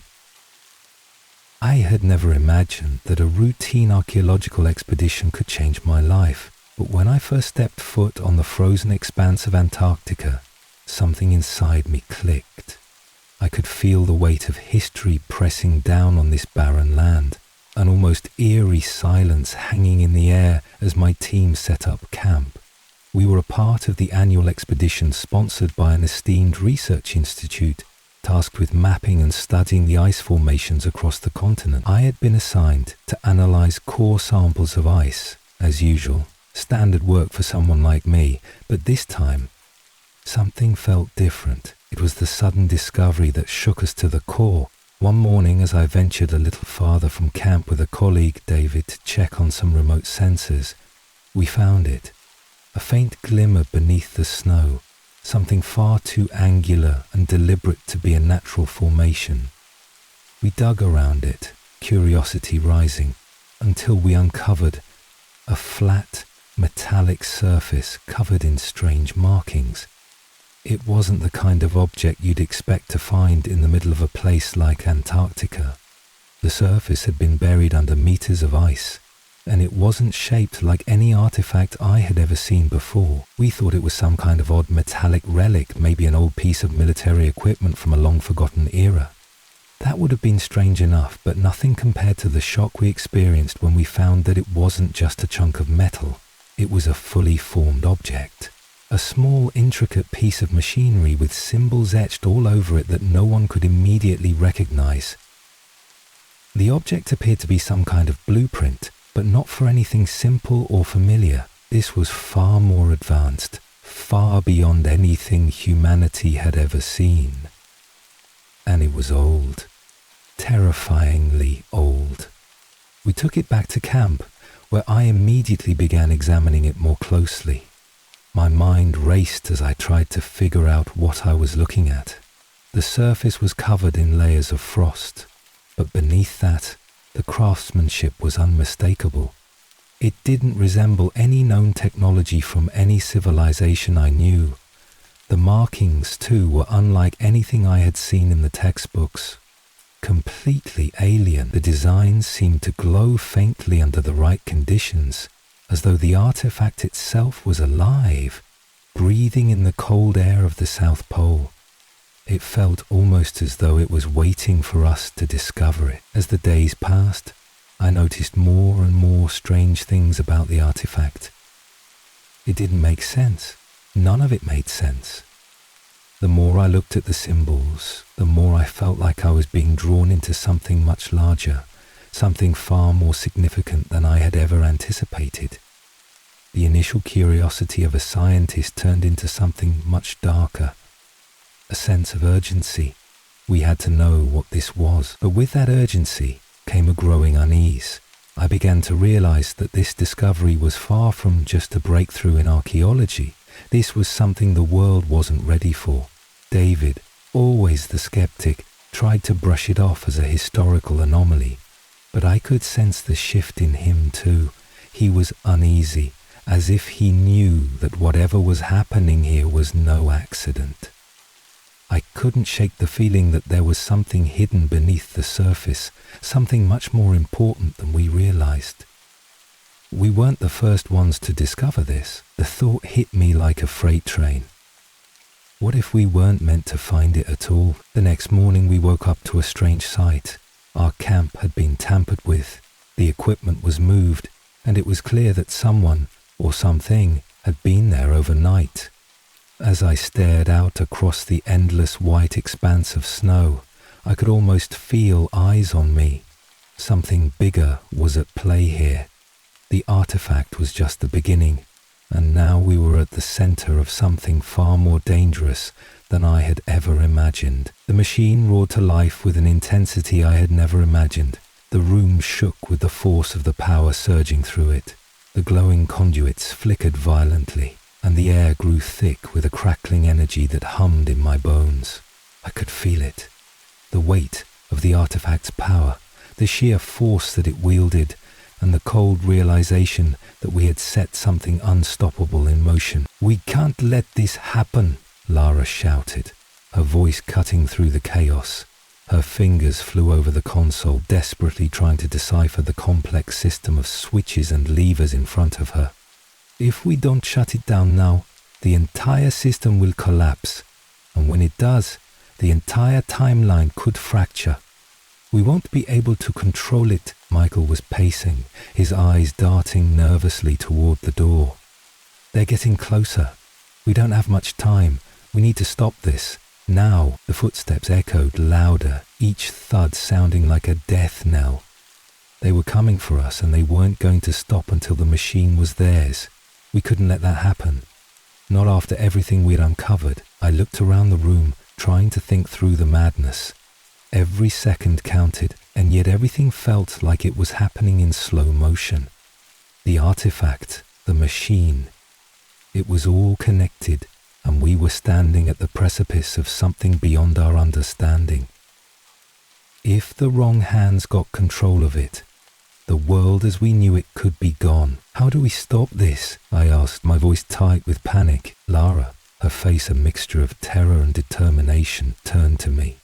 "The artifact must be disconnected from the machine. If we sever the power source, it will deactivate. But we have no idea what will happen when we do it. It could destroy everything or nothing at all. We're gambling with the very fabric of reality." I knew we had no choice. The decision was made. We had come too far, uncovered too much to back down now. If we didn't stop the machine, there would be no future to worry about. Lara, Michael and I approached the central platform, each of us acutely aware of how precarious this moment was. My heart raced and my palms were slick with sweat. The hum of the machine grew louder as I moved closer to the artifact, its power practically radiating in the air around us. I reached for the artifact, my fingers trembling as I touched its cold surface. The surge of energy that followed was immediate and overwhelming. For a moment, I thought I might be crushed under the weight of it. It was like the entire machine recognized my presence, as if it had been waiting for this very moment to come. The walls around us vibrated as though they were alive, and the light in the room flickered erratically. "We have to act now," Michael shouted, urgency in his voice. Lara pulled a wrench from her bag and gestured toward the base of the artifact. "We have to cut the connection. If we don't, everything will spiral out of control." With a deep breath, I nodded. There was no turning back now. I grabbed the wrench from Lara's hand, my fingers numb, and twisted it into the base of the artifact. Sparks flew and the machine screamed in protest, a deafening wail that seemed to resonate with the very core of the city. The artifact's light intensified, flaring blindingly as if trying to resist our efforts. The energy coursing through the conduits pulsed wildly, and the machine around us started to crack, sending tremors through the ground beneath us. Behind us I heard a faint, unsettling noise, the sound of footsteps. They were almost there. Our enemies were closing in. With one final twist, I severed the last of the power cables that connected the artifact to the machine. The entire room seemed to hold its breath, and for a moment I thought it had all been in vain. But then a low hum reverberated through the walls. The lights flickered, the conduits dimmed, and the machine's frantic energy began to subside. The room was silent once more. We had done it. We had stopped the machine, but as the dust settled and the storm outside howled in the distance, I knew we weren't safe yet. We had won this battle, but there were still forces coming for us. Our enemies hadn't given up. They would never give up. And now we had to decide what to do with the artifact. We couldn't let it fall into the wrong hands, not after everything we had uncovered. Lara turned to me, her eyes filled with both relief and fear. We've stopped it, but for how long? I didn't have an answer for her. I didn't know what was next. All I knew was that the truth was too dangerous to be left unchecked. The Chronosians had left behind a legacy that could change everything. And no matter what, we couldn't let the world pay the price for it. Suddenly the door behind us slammed open and a group of armed men poured into the room. Their leader, wearing a black mask, stepped forward, his eyes narrowing as he saw what we had done. "You thought you could stop us?" He sneered, his voice low and menacing. "This isn't over." And just like that, the fight wasn't over. It was only just beginning. The room was tense with the weight of everything we had just done. The artifact, now disconnected from the machine, lay quietly in the center of the chamber. Its eerie glow had dimmed, but I knew that wasn't the end of it. The threat was far from over. The armed men who had entered the room moved with purpose. Their eyes locked on us with an intensity that sent a chill down my spine. It was clear that they weren't just here to capture us. They were here to take the artifact, to claim the power that we had worked so hard to prevent from falling into the wrong hands. The man at the front, his black mask obscuring most of his features, stepped forward. There was a smug arrogance in the way he moved. "You think you've won," he said, his voice dripping with disdain. "You've only delayed the inevitable." I stood frozen, my pulse racing. We had stopped the machine, but now it felt as if the world was closing in on us. The only thing that mattered now was the artifact, the key to everything. If these men got their hands on it, the consequences would be unimaginable. "What do you want?" Lara demanded, her voice steady despite the fear that gripped her. She stood beside me, ready for whatever came next. "You've seen what it can do. Don't you understand the danger?" The leader's eyes flickered with amusement as if he found her words laughable. "We understand exactly what it can do," he replied. "That's why we're here. You've uncovered a power far beyond anything this world has ever known. You thought you could destroy it, but you're wrong. This machine, this artifact, it belongs to us now, and we will use it." Michael, who had been silent until now, stepped forward. His hands were clenched into fists and there was a fire in his eyes. "You can't control it," he said, his voice full of defiance. "No one can. The Chronosians tried, and look what happened to them. You don't know what you're dealing with." The leader's expression darkened. "We know exactly what we're dealing with. You see, you're all part of a much larger plan. This power, this weapon, it's not just for one nation, it's for us all, for those who can control it. We've waited centuries for this moment, and now that we have the key, nothing will stop us." I could feel the gravity of his words sinking in. This wasn't just about one group trying to seize power. It was about something far larger. They had been waiting for this moment, for the return of the Chronosians' technology, and now they were prepared to use it to reshape the world in their image. "What's the next step then?" I asked, my voice low but unwavering. "What are you planning to do with this power?" The leader smiled, a cruel, knowing grin. "We will control time. We will rewrite history, bend it to our will. Imagine a world where we can decide what happens before it even occurs. A world where we control the future, where we shape reality itself. The possibilities are endless." A cold sweat broke out across my skin. The enormity of what he was saying, of what they intended to do, was overwhelming. Time itself was their weapon. If they succeeded, everything could change. The balance of power, history itself. It would all be in their hands. "We can't let you do this," Lara said, her voice now trembling with emotion. "This is madness. You'll destroy everything." The leader's grin widened. "It's already too late for you to stop us. The machine is ours, and soon, so will be the world." As he finished speaking, I noticed the soldiers moving into position, their weapons raised. The leader stepped aside, signaling for them to approach the artifact, but before they could reach it, I acted on instinct. I grabbed the artifact and shoved it into the nearest energy conduit. Sparks flew as the machine reacted violently to the intrusion, its once dormant hum escalating to an ear-splitting roar. "Stop!" the leader shouted, but it was too late. The machine's energy surged again, this time far more violently than before. The entire chamber trembled and the walls cracked under the pressure. The artifact pulsed with a fierce light, a blinding beacon of power that filled the room with a strange, surreal energy. The air itself seemed to distort, bending and warping, as if time was beginning to unravel. "Get away from it!" Michael yelled, pushing Lara and me out of the way as the energy intensified. The soldiers moved back in fear, but the leader, consumed by his greed, rushed toward the artifact. He was too late. As he reached for it, a powerful shockwave burst from the machine, knocking him back.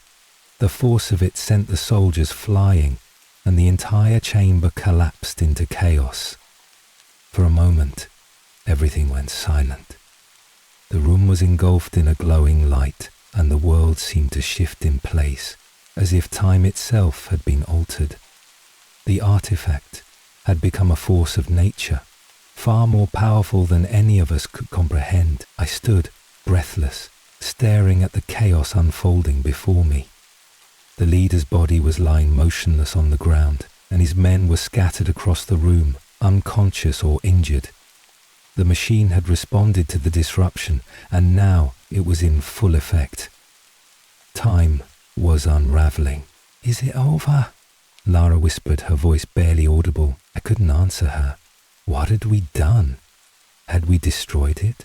Or had we merely triggered something much worse? The room continued to pulse with energy as I watched the artifact's light grow dim. The truth was clear now. We couldn't control this. No one could. But the enemy was not entirely gone. A faint sound broke through the chaos. A helicopter. Another one. More men were on their way, and they weren't going to stop. We had no choice but to make one final stand. The air was thick with tension, a strange, almost suffocating energy surrounding us as the artifact's light dimmed. It wasn't just a machine anymore. It had become something far more dangerous, something that defied everything we understood about reality. The room pulsed with a steady, rhythmic thrum, as if time itself was being twisted and bent in every direction. The walls groaned and cracked under the pressure, and I could feel the ground beneath my feet shift, like the very foundation of the city was breaking apart. The helicopter outside was drawing nearer. I could hear the faint hum of its blades cutting through the chaos, and I knew that more of our enemies were coming. They hadn't given up. They would never stop until they had control of the artifact, until they had control of time. But we couldn't let that happen. Not after everything we had uncovered. Not after everything we had sacrificed. We need to move, Michael said, his voice grim. We can't stay here. This place is falling apart. I nodded, barely able to hear him over the deafening hum of the machine. We had no idea what we had just unleashed, but one thing was certain. If the wrong people got their hands on it, the consequences would be catastrophic. The artifact was the key to changing history, to manipulating time itself.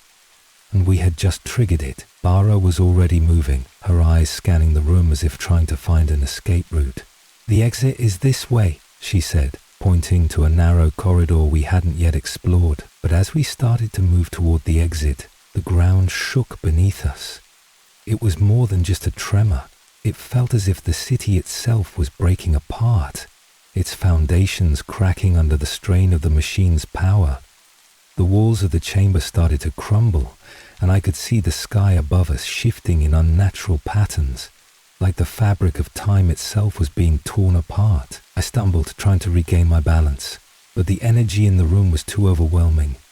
The artifact's light flared once again, and I felt a strange sensation wash over me. It was as if time itself was slipping away, stretching and warping, leaving me with a sense of disorientation and vertigo. "Move," Lara shouted, her voice filled with urgency. "We have to get out of here." We ran, our footsteps echoing in the now deafening silence. The structure was collapsing around us, its ancient walls crumbling into dust as the machine's power grew stronger. I glanced behind me, and I could see the distortion in the air, the way reality itself seemed to bend and twist, like we were no longer in the same place we had been moments before. Time itself was collapsing. I couldn't breathe. I couldn't think. The weight of what we had done, the sheer magnitude of the power we had unleashed, was too much. It felt as though the world itself was coming to an end, as if we had crossed a line that couldn't be uncrossed. We made it to the exit, but the path ahead wasn't any safer. Outside, the helicopter hovered above us, its lights cutting through the chaos. I could see the shadows of armed men moving in the distance, closing in on us. The time machine wasn't just a weapon. It was a beacon, drawing them in, pulling them toward us. They had seen the light, and now they were coming to claim it. "We're not going to make it," Michael said, his voice filled with desperation. "We're too exposed out here." I turned to Lara. "We can't let them take it. We have to destroy it. It's the only way to stop them." But Lara shook her head, her face pale. "We can't destroy it. It's beyond our control now. If we try, we might destroy everything." I felt the weight of her words, the truth in them. The artifact was no longer just an object. It was a force, a power that had the potential to rewrite history itself. If we destroyed it, we might tear apart the very fabric of time. But if we didn't, the consequences could be even worse. The helicopter grew louder, its blades whipping through the air with terrifying speed. I could hear the shouts of the men as they descended, their weapons aimed at us, ready to take whatever they wanted. "We can't win this," Lara said, her voice shaking. "We're out of time." But we weren't out of options. There was one last thing we could do. Without thinking, I ran toward the helicopter, ignoring the men with weapons trained on us. I grabbed the artifact and held it high in the air, the glow intensifying as I connected with it. The energy surged through me, overwhelming my senses. But I pushed through the pain. I didn't have time to think about the consequences. We had to stop them. I released the energy within the artifact, sending a shockwave of power toward the helicopter. The ground beneath us trembled violently, and the air seemed to split apart as the energy from the artifact surged outward, creating a force so powerful that it sent the helicopter spinning out of control. The men screamed as they were thrown back, and the helicopter crashed into the ice with a deafening explosion. Everything around us seemed to freeze in place for a moment, the world suspended in time. Then, just as quickly as it had begun, everything went silent. The artifact had stopped glowing, the energy had dissipated, the machine's hum had faded. The collapse of the structure had stopped, but the cost of what we had done was unclear. The silence that followed the explosion was deafening. For a moment I thought I had gone deaf from the overwhelming blast. But then, as the dust settled and the remnants of the helicopter's wreckage lay scattered across the ice, I realized the quiet was far more profound. It was as if the world itself had stopped turning. The blizzard outside had calmed, leaving the snow to settle in eerie stillness. The machine had gone silent, its once violent hum now nothing more than a distant memory. The artifact lay motionless in my hands, its glow diminished to a soft, almost imperceptible pulse. The power that had once been so overwhelming now seemed distant, muted by the force of what we had just done. The world around us seemed to be holding its breath, as though it too were waiting to see what would come next. I looked around, trying to make sense of what had just happened. The structure that had once hummed with life was now crumbling, its walls cracking and crumbling under the strain of the machine's power. The ice beneath our feet shifted, and I could feel the ground groaning beneath us. The weight of the destruction was settling in, and I realized just how fragile the world had become in the wake of the artifact's power. "We did it," Michael said, his voice hoarse. He was standing beside me, looking at the wreckage of the helicopter and the crumbling city. "We stopped them. We stopped it." But his words didn't bring the relief I thought they would. They didn't make the heavy weight in my chest lift. We had stopped the machine, yes, but at what cost? The very fabric of reality felt like it had been torn open, and I had no idea if we had made things better or worse. Lara was silent, her face pale as she stood at the edge of the crumbling chamber, staring into the distance. "What have we done?" she whispered. Her voice was full of disbelief, her eyes haunted by the enormity of the power we had unleashed. "We had no choice," I said, my voice barely audible. "We couldn't let them control it. It was too dangerous." Lara nodded slowly, but I could see the doubt in her eyes. "But did we stop it? Or did we make things worse? We don't know what that machine was truly capable of. We don't know what we've set in motion." Her words echoed in my mind. We had made a decision in the heat of the moment, driven by the fear of what could happen if we didn't act. But now that the dust had settled, now that the immediate danger was over, I couldn't shake the feeling that we might have done something irreversible. I glanced at the wreckage of the helicopter, the twisted metal and burned remains of the soldiers who had once been our enemies. They were gone, but the question remained. Had we truly stopped them, or had we just delayed the inevitable? The artifact in my hands pulsed weakly, almost as if it were alive, as if it were waiting for something. I wasn't sure if it was reacting to the destruction, to the collapse of the machine, or to something else entirely. But one thing was clear, we hadn't destroyed it. The artifact was still here, still in our possession, and it still held its secrets. "Maybe it's over," Michael said, his voice quieter now, almost resigned. "But maybe it's just begun." We stood there for a long moment, the weight of everything hanging between us. The storm outside had completely died down, leaving behind a cold, unforgiving landscape. The ancient city beneath the ice had collapsed, its secrets buried once again, but not without leaving a mark on the world. What had we really discovered? What had we really stopped? "Do we tell anyone?" Lara asked, her voice breaking the silence. "Do we expose the truth, or do we bury it? Do we risk letting this fall into the wrong hands again?" I didn't have an answer. The truth was too dangerous to expose, but it was too important to keep hidden. We had all been changed by what we had learned, by what we had uncovered. And now, the world would have to face the consequences of that discovery, whether we shared it or not. We couldn't undo what had been done. The artifact, the power, the knowledge. It was all part of the past now, part of something far bigger than any of us. And no matter what we chose to do, the world would never be the same. We move forward, I said quietly, the words more for myself than anyone else. And we make sure that what happened here doesn't happen again. The artifact was still in my hands, its pulse faint but persistent.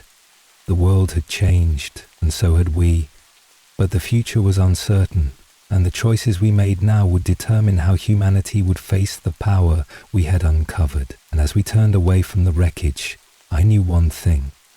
The story wasn't over. It had only just begun. The world had changed in ways none of us could have predicted. As we made our way back to the surface, the cold Antarctic winds biting at our skin, it felt like we were walking away from something far greater than any of us had anticipated. The city beneath the ice, its crumbling walls, the ancient machines, the power we had unleashed was all behind us now, but it was still with us, lingering in the back of our minds. We were no longer the same.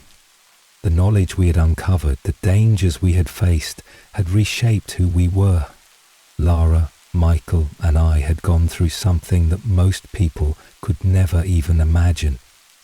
And now, we had to decide what to do with the truth. The silence between us stretched on as we trudged through the snow, the weight of our decisions pressing on our shoulders. We hadn't spoken much since the collapse of the structure, since the explosion that had taken down the helicopter. The world outside felt eerily quiet, as if the chaos we had left behind had been absorbed by the cold and the dark. "We can't just walk away from this," Michael finally said, breaking the silence. His voice was heavy, filled with the weight of the same thoughts that had been weighing on me. I looked at him, unsure of how to respond. He was right. We couldn't just forget what had happened. The artifact, the machine, it wasn't just a relic of the past anymore. It was a ticking time bomb, a force that had the potential to change the world. But the question was, what did we do with it? What did we do with the knowledge we had gained? Lara spoke next, her voice calm but filled with an underlying fear. "We can't expose it, not now, not yet. If we do, we risk bringing the wrong kind of attention. We're not prepared for that kind of scrutiny. And what if the wrong people get hold of the artifact again? What if they try to use it?" I nodded. I had thought about it too. The power the artifact contained was too dangerous to expose to the world. There was no telling what kind of chaos it could unleash if the wrong people got their hands on it. But there was also the fact that hiding the truth didn't feel right. The world deserved to know, didn't it? But we can't keep it to ourselves forever, I said quietly. Eventually the truth will come out, and if we don't act, someone else will. Someone far worse than we could ever imagine. Lara stopped walking and turned to face me, her expression serious. And what if we're wrong? What if exposing the truth only leads to more destruction? The timeline is fragile now, and we've seen firsthand what the artifact can do. Do you really think we have the right to risk it all? To open that door again? I felt her words settle in my chest like a weight. She was right. The risk of exposing the artifact to the world was too great. The knowledge we had uncovered was beyond any one person's control. Time, once manipulated, could never be returned to its original form. We had to be careful, but we couldn't keep it hidden forever. "We need a plan," I said, my voice steady now. "A way to keep the artifact safe, but to make sure it doesn't fall into the wrong hands. We can't just let it sit here in the shadows, waiting for someone else to come looking for it." Michael nodded, his jaw clenched. "We need to be prepared. This isn't over. If we don't act, someone else will." I looked around at my team, the people who had been with me through this nightmare, and I knew we couldn't carry this burden alone. We needed help. Someone we could trust, someone who could understand the magnitude of what we had uncovered. But who? The government? They had their own agenda, we couldn't trust them. No, this was something we had to handle ourselves. Lara spoke again, her voice softer now. We need to find a way to protect the artifact, to keep it out of the hands of those who want to control it. We can't let this power destroy everything. I agree, I said, my mind already racing through the possibilities. We can't let this power be used for evil, but we can't keep it hidden forever either. The world deserves to know, and with that we made a pact. We would find a way to protect the artifact, to make sure it didn't fall into the wrong hands, but we would also find a way to ensure that its secrets were kept safe. The world wasn't ready for the kind of power it contained, and we couldn't let it fall into the wrong hands again. The helicopter's sound was gone, replaced by the eerie quiet of the snow-covered landscape. We were alone now, the world seeming to stretch out before us in all its vastness, uncertain and unknown. We'll figure it out, I said, my voice steady. We'll keep it safe. We'll make sure it doesn't fall apart. But as we made our way back to the camp, I couldn't shake the feeling that the truth was far from over. The artifact was just the beginning, and whatever came next, we would have to face it together. The days following our decision felt like a fog had settled over us. We had made our choice, but the weight of it hung heavily in the air, suffocating in its silence. The storm outside had passed, leaving the icy landscape of Antarctica to stretch out before us, cold and endless. We had escaped for now, but our journey was far from over. We knew the world wasn't ready for what we had uncovered, but the more we thought about it, the clearer it became. Keeping the truth buried wouldn't protect anyone. The power of the artifact, the technology of the Chronosians, was far too dangerous to remain hidden forever. It had the potential to change the course of human history, to bend time itself.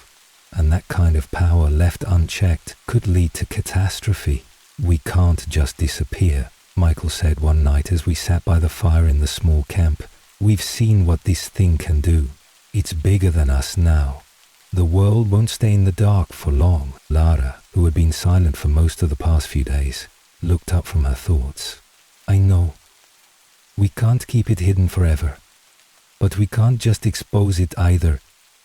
We've seen what happens when people try to control something they don't understand. We've seen what happens when people like them get their hands on it. I nodded, but I couldn't stop my mind from racing. We had already made so many sacrifices, and yet the hardest part was still ahead of us. The decisions we made now would determine the future, for better or worse. We had to figure out how to balance the need for secrecy with the inevitability of the truth coming to light. What do we do now? I asked, staring into the fire. Where do we go from here? Laura's face was tense, her eyes focused on the flames. We keep moving forward. We find a way to safeguard it, to make sure it doesn't fall into the wrong hands. But we also have to find a way to protect ourselves. Whoever was behind all this, whoever was trying to use the artifact, they won't stop. Not unless we make sure they can't. I felt the weight of her words settle in my chest. The enemy was still out there, and they weren't just going to let us walk away. We had exposed a secret that had been buried for millennia, and secrets like this were never meant to be kept forever. We need to make sure the world doesn't forget, Michael said, his voice low. If we hide this forever, it'll eventually come back to bite us. But if we expose it without the right protection, the world will never be ready for it. I looked at both of them, feeling the tension between us. So we protect it, and we wait for the right time to reveal it.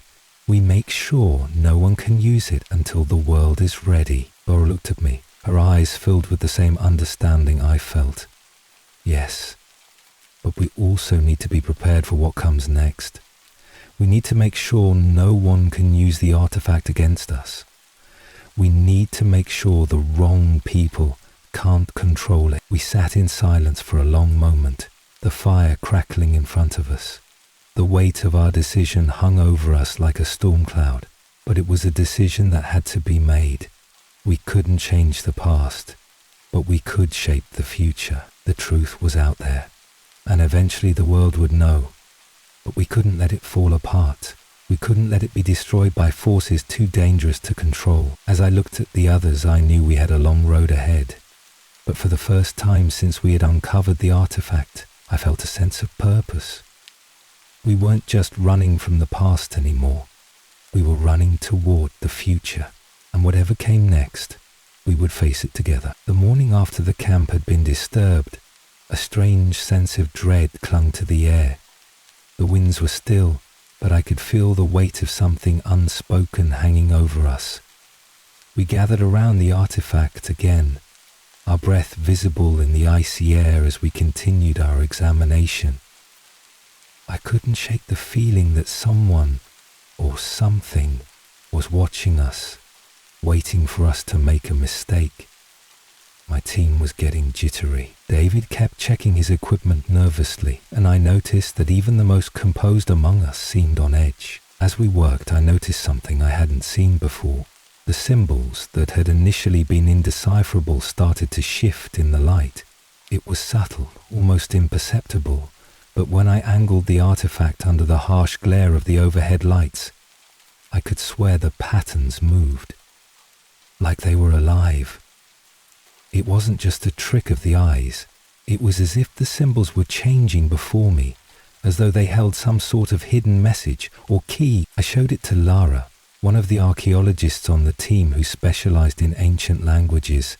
She stared at the artifact, her brow furrowed. "I've seen symbols like this before," she muttered almost to herself. "But they don't belong to any known language or culture. They're far too complex, even for the earliest forms of writing." I asked her to explain, and she reluctantly confessed that years ago, during her research into ancient civilizations, she had come across references to a similar set of symbols, scattered, incomplete, but there nonetheless. According to her research, these symbols were linked to an ancient culture that was never officially recorded in any history books. It was a people said to have vanished without a trace, long before any of the civilizations we know today. They were referred to only in myth, as a race that had unlocked powers beyond the understanding of modern man. Lara and I spent hours on the artifact, painstakingly working to decode the symbols.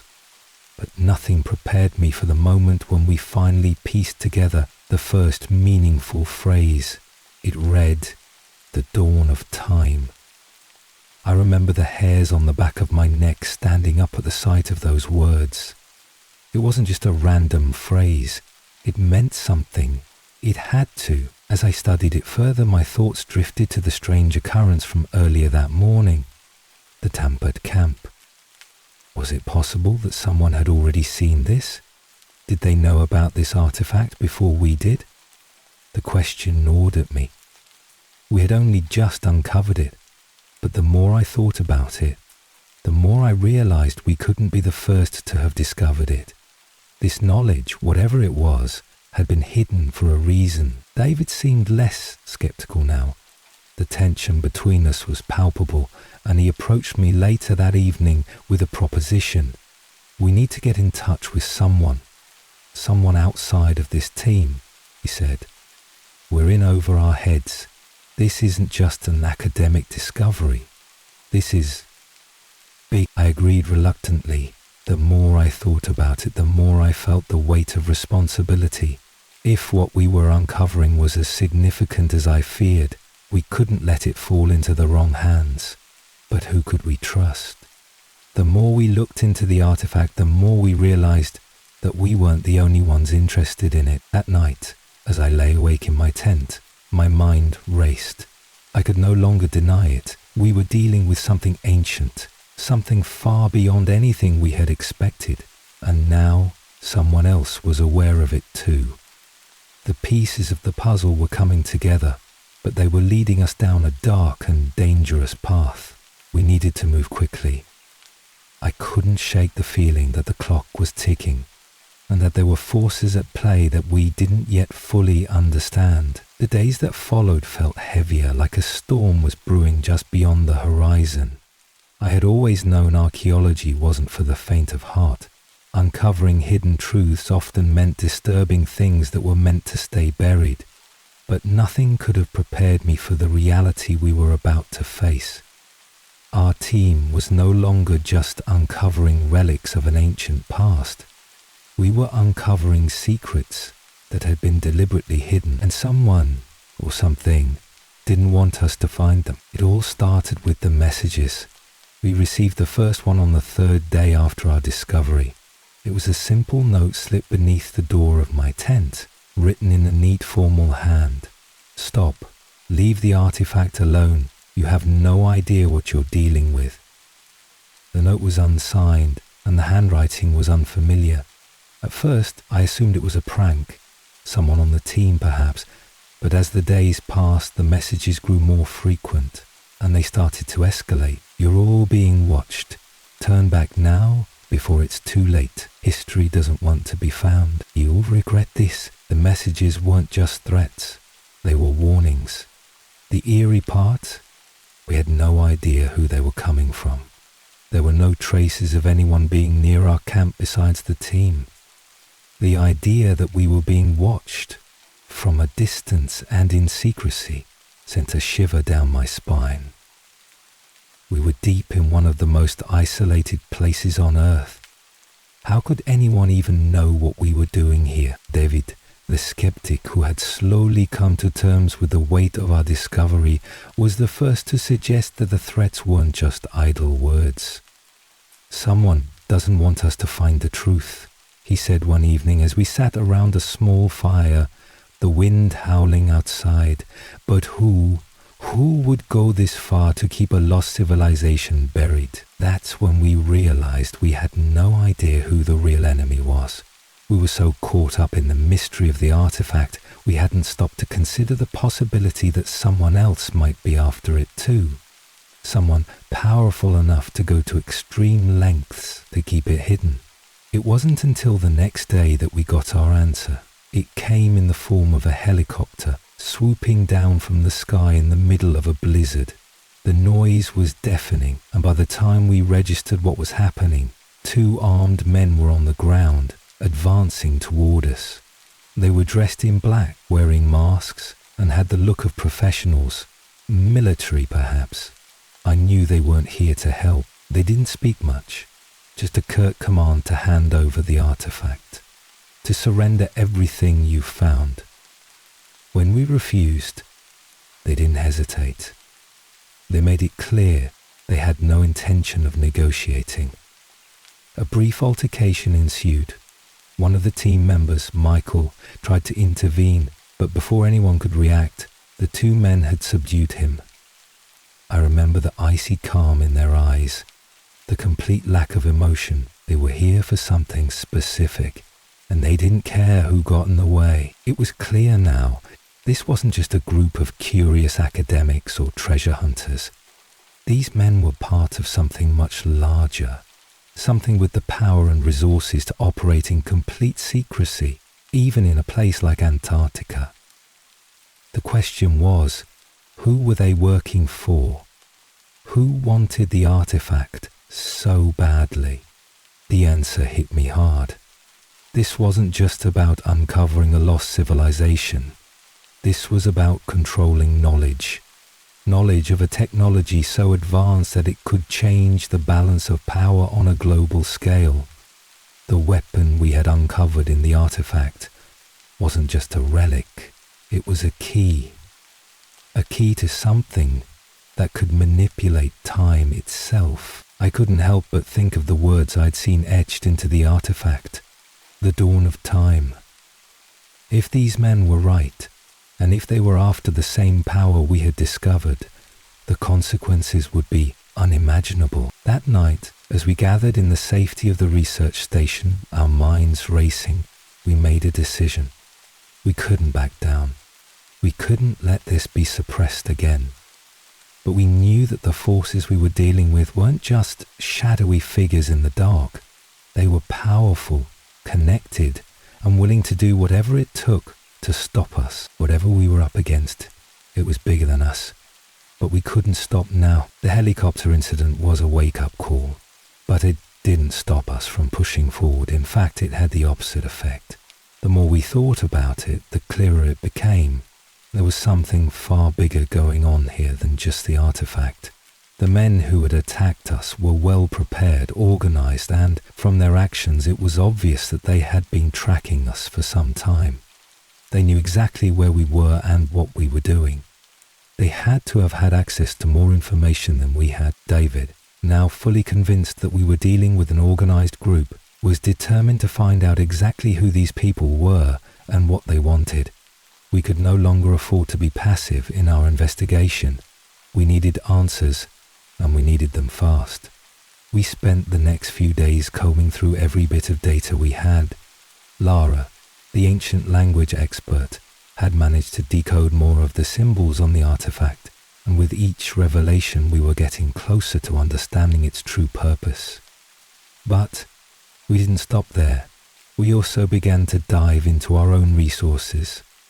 Old texts, academic journals, historical records, anything we could get our hands on that might provide clues to the origins of the artifact, the civilization it came from, and the forces that seemed to want it kept hidden. One night, as I sat alone in the research station, flipping through a dusty old journal, I came across a reference to a long-lost culture known as the Chronosians. The name sent a cold chill down my spine. It wasn't the first time I had encountered it. The Chronosians were mentioned briefly in some obscure accounts of ancient civilizations, but their story was always vague, almost as if someone had deliberately erased their existence from history. According to the few records that survived, they were believed to have had a deep understanding of time and space, far beyond anything we consider possible today. But what really struck me was the link to time manipulation. The journal described an ancient artifact, similar to the one we had discovered, that was said to hold the key to controlling time itself. The Chronosians, the text claimed, had been wiped out in a cataclysmic event, their knowledge lost forever. Or so it was believed. The more I read, the more convinced I became. The artifact wasn't just a relic, it was a weapon, and it was capable of far more than just destruction. It had the potential to reshape the fabric of reality itself. If the Chronosians had used it in the past, it was likely what led to their downfall. And now, here we were, holding the key to the same power. We couldn't afford to let it fall into the wrong hands. The team gathered that night to discuss what we had uncovered. Lara was as disturbed by the information as I was. If these people, she said, the ones who attacked us, have been after this for years, they've known what it can do. They'll stop at nothing to get their hands on it. The realization hit all of us like a freight train. This wasn't just about an ancient civilization anymore. It was about control. Whoever these people were, they wanted the power to manipulate time. They wanted to rewrite history, and we were standing in their way. We needed to act quickly. The more we gathered, the more we realized that our time was running out. They were going to come for us again, and next time, they wouldn't hesitate to do whatever it took to get the artifact. We made a decision that night. No more digging quietly. No more hoping we could keep it all contained. We had to go on the offensive. The information we'd uncovered about the Chronosians and the artifact wasn't enough. We needed to know who was behind these attacks, who was trying to suppress the truth, and what they intended to do with the weapon once they had it. We had no allies, no one we could trust outside the team, but I knew one thing for sure: we couldn't back down. This artifact wasn't just a piece of history, it was a ticking time bomb. If we didn't stop them, the consequences would be catastrophic, and so we began to take risks. We dug deeper, tracking down old leads and contacting sources from around the world who might have information about secret organizations and lost civilizations. We didn't know who would betray us or who might help, but we were running out of options. The closer we got to the truth, the more dangerous things became. Every step forward felt like we were walking on a tightrope, with the shadows of our enemies closing in around us. We were playing a deadly game now, but it was too late to turn back. We were barely holding it together as a team, The stress of the situation was starting to fray the edges of our sanity.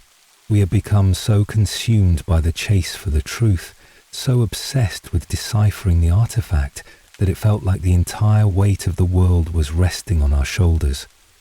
The messages, the threats, the mysterious helicopter attack. It had all led us to this moment. We knew we were on the cusp of something monumental, but none of us could anticipate just how deep the rabbit hole would go. It all came to a head one evening when Lara uncovered something that none of us had expected. We had been working tirelessly trying to make sense of the last remaining symbols on the artifact. As we pieced them together, something clicked. The artifact wasn't just a time-manipulating weapon. It was the blueprint for something much more sophisticated. The realization hit me like a punch to the gut. The Chronosians had not only discovered how to manipulate time, but they had also created a device capable of bending the very laws of physics. It wasn't just about the past or future. It was about controlling the flow of time itself. As we dug further into the decoding, the images that emerged were clearer than ever. A schematic unfolded in front of us. A detailed blueprint for a machine designed with precision and care. It wasn't like any machine we had ever seen. The technology was advanced beyond our wildest dreams, far beyond the reach of even modern science. The artifact itself, we realized, was merely a fragment of a far larger mechanism, one that could potentially change everything we knew about the universe. The Chronosians had unlocked a way to manipulate time, and this blueprint was their final work, the culmination of centuries of knowledge and discovery. Lara's voice broke the silence in the room. This is it. This is the machine. This is what they were building. She was trembling as she spoke, her eyes wide with disbelief. I stood frozen, staring at the blueprint. The words that had appeared on the artifact, the dawn of time, now made sense in a way I hadn't expected. This wasn't just a metaphor. The Chronosians had been trying to create a new dawn for humanity, a new era where time itself could be controlled, altered, and manipulated. I tried to process the enormity of what we were dealing with. My mind raced with 1,000 questions. Why had they created this machine? How had they managed to build something like this? And more importantly, why had they been wiped out? Were they destroyed because they had attempted to wield such dangerous power? The answers were out of reach, hidden in the shadows of a history that had been erased. But there was no time to dwell on the past. The moment we discovered the blueprint, I knew we were in serious trouble. The artifact wasn't just a relic of the past. It was a weapon, and someone powerful, was going to stop at nothing to get their hands on it. The messages and threats had been a warning. Whoever was hunting us knew exactly what the artifact was, and they were coming for it. We weren't prepared for what happened next. That night, as we sat around the camp, trying to make sense of everything, the familiar sound of the helicopter reached our ears again. This time, however, it wasn't alone. There were several others, more than we had ever seen before. They hovered above us, their bright lights scanning the ice, casting long shadows across the snow. It was as if the night had come alive with the threat of something ominous, something relentless. I knew then that we were running out of time. The moment we uncovered the true nature of the artifact, we had triggered something. The enemies who had been watching us were no longer hiding in the shadows. They were closing in fast. I could feel it in my bones. This wasn't just a scientific discovery anymore. This was a race against time itself. We had to make a choice. Keep going and risk everything, or destroy the artifact and bury the truth once and for all. But how could we destroy something so powerful? Something that had the potential to change everything. I looked at my team, all of us united by this shared discovery, and knew that there was no going back. We couldn't let the forces closing in on us take control of the artifact. The truth, no matter how dangerous, had to be revealed. As I looked up into the dark sky, I realized that we weren't just fighting for knowledge anymore. We were fighting for the future, and we couldn't afford to lose. The morning after the discovery of the blueprint felt colder than usual, and not just because of the freezing Antarctic winds. The weight of what we had uncovered hung heavily in the air, like an invisible storm cloud that threatened to break at any moment. We knew that time was no longer on our side. The helicopter wasn't just an inconvenience anymore. It was a harbinger of something far worse. Something that could not be avoided. But as we gathered in the main tent that morning, an even darker realization began to set in. We were no longer just running from shadowy forces in the distance. We had an enemy in our midst. It started when David went missing. He had been our skeptic, the voice of reason when everyone else was getting carried away with the artifact's implications. But now, he was gone, and no one knew where he had gone or what had happened to him. His tent was abandoned, his equipment was gone, and there were no signs of struggle. It didn't take long for suspicion to grow among us. Lara, the one who had worked the closest with David, was the first to suggest it. What if David isn't missing? What if he's left us? The idea was absurd, but the more I thought about it, the more it seemed like a possibility we couldn't ignore. Our suspicion grew as the day wore on. There was something about David's sudden disappearance that felt too orchestrated, too convenient. Could it have been a staged act to throw us off? Was it possible that David had been working with the people who had attacked us? The thought was maddening. It didn't make sense. David had been one of us, but now it seemed like he had vanished into thin air. Then, just as the doubt began to settle in, a shocking revelation came to light. One of the team members, Michael, had uncovered something in David's journal. In it, David had written detailed notes about our progress, but there was something else buried within the pages, something that made my blood run cold. David had been in contact with someone outside the team. He had been communicating with the very group that had been hunting us. It was all starting to fall into place. David had never been the skeptic we thought he was. He had always been too calm, too careful, too removed from the urgency the rest of us felt.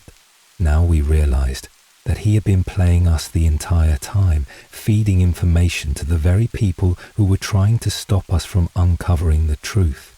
I felt a mixture of anger and betrayal burn inside me. How could he have done this to us? How could he have used our trust, our shared mission, to betray us? And what had he told them? What did they know now that we didn't? As the hours passed, our sense of betrayal deepened, but there was no time to dwell on it. The enemy we had been running from was getting closer, and now, with David's true loyalties exposed, we knew that our enemies had the advantage. They were playing a long game, and we were caught in the middle of it. The question now was, how could we stop them? We couldn't trust anyone, not even the people closest to us. We had no idea how far David had gone in his efforts to sabotage our mission, or what he had shared with the opposition. All we knew for certain was that we had to move quickly and decisively. We couldn't afford any more mistakes. As the sun set behind the ice, casting long shadows over the research station, we made a pact. We would take back control of this mission. We would not let David's betrayal stop us from uncovering the truth. But it wasn't just about the artifact anymore. It was about survival. Our team was fractured, and the enemy was closing in on us from all sides. I couldn't help but think of the words I had read on the artifact. The dawn of time. It was no longer just a phrase or a mystery. It was a warning. The power that lay within the artifact could change everything. And now, it seemed that we were fighting not just for the truth, but for the future of the world itself. David's betrayal was a hard blow, but we didn't have the luxury of time to dwell on it. The enemy was no longer a distant threat lurking in the shadows. They were right at our doorstep. The helicopters, the armed men, and now the fact that we had someone within our ranks working against us. It all made the situation unbearable. By the time we realized David's true allegiances, the opposing forces had already made their move. They were systematically cutting off our escape routes. The snowstorm that had been a regular nuisance suddenly felt like an ally in our desperate attempt to stay hidden. But even that wouldn't hold them off for long. They had been watching us long enough to know where we were going, and now, with David's intel, they were prepared for every move we made. We spent hours debating our next steps. Should we destroy the artifact and run? Should we try to contact outside help? But the truth was, we had no real options left. The helicopter had made it clear we had no way of escaping without them catching us. The station was surrounded and no one could leave without being tracked. I felt a sense of helplessness creeping over me. We had come so far, only to be cornered by forces far more powerful than us. But then something inside me snapped. We couldn't let it end like this. We couldn't let the people who had been hunting us win. Not after everything we had uncovered, everything we had sacrificed. I turned to Lara, who had been quiet for far too long. Her face was pale, her hands shaking as she stared at the blueprint of the artifact spread across the table. "Lara," I said, trying to keep my voice steady. "What's our best shot? What do we do now?" She looked up, her eyes filled with determination. "We make a move. We don't wait for them to come to us. We go to them." The idea was risky, almost suicidal, but it was the only plan we had left.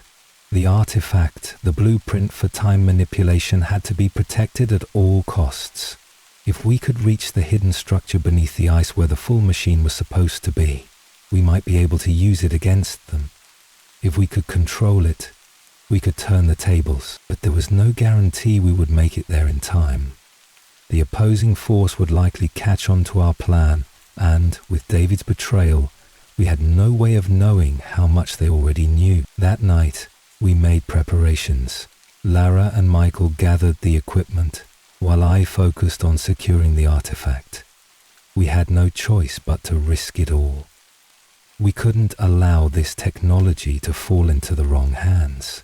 The Chronosian's machine was too powerful to be used for global domination. By the time we packed up and prepared to leave, the storm had intensified.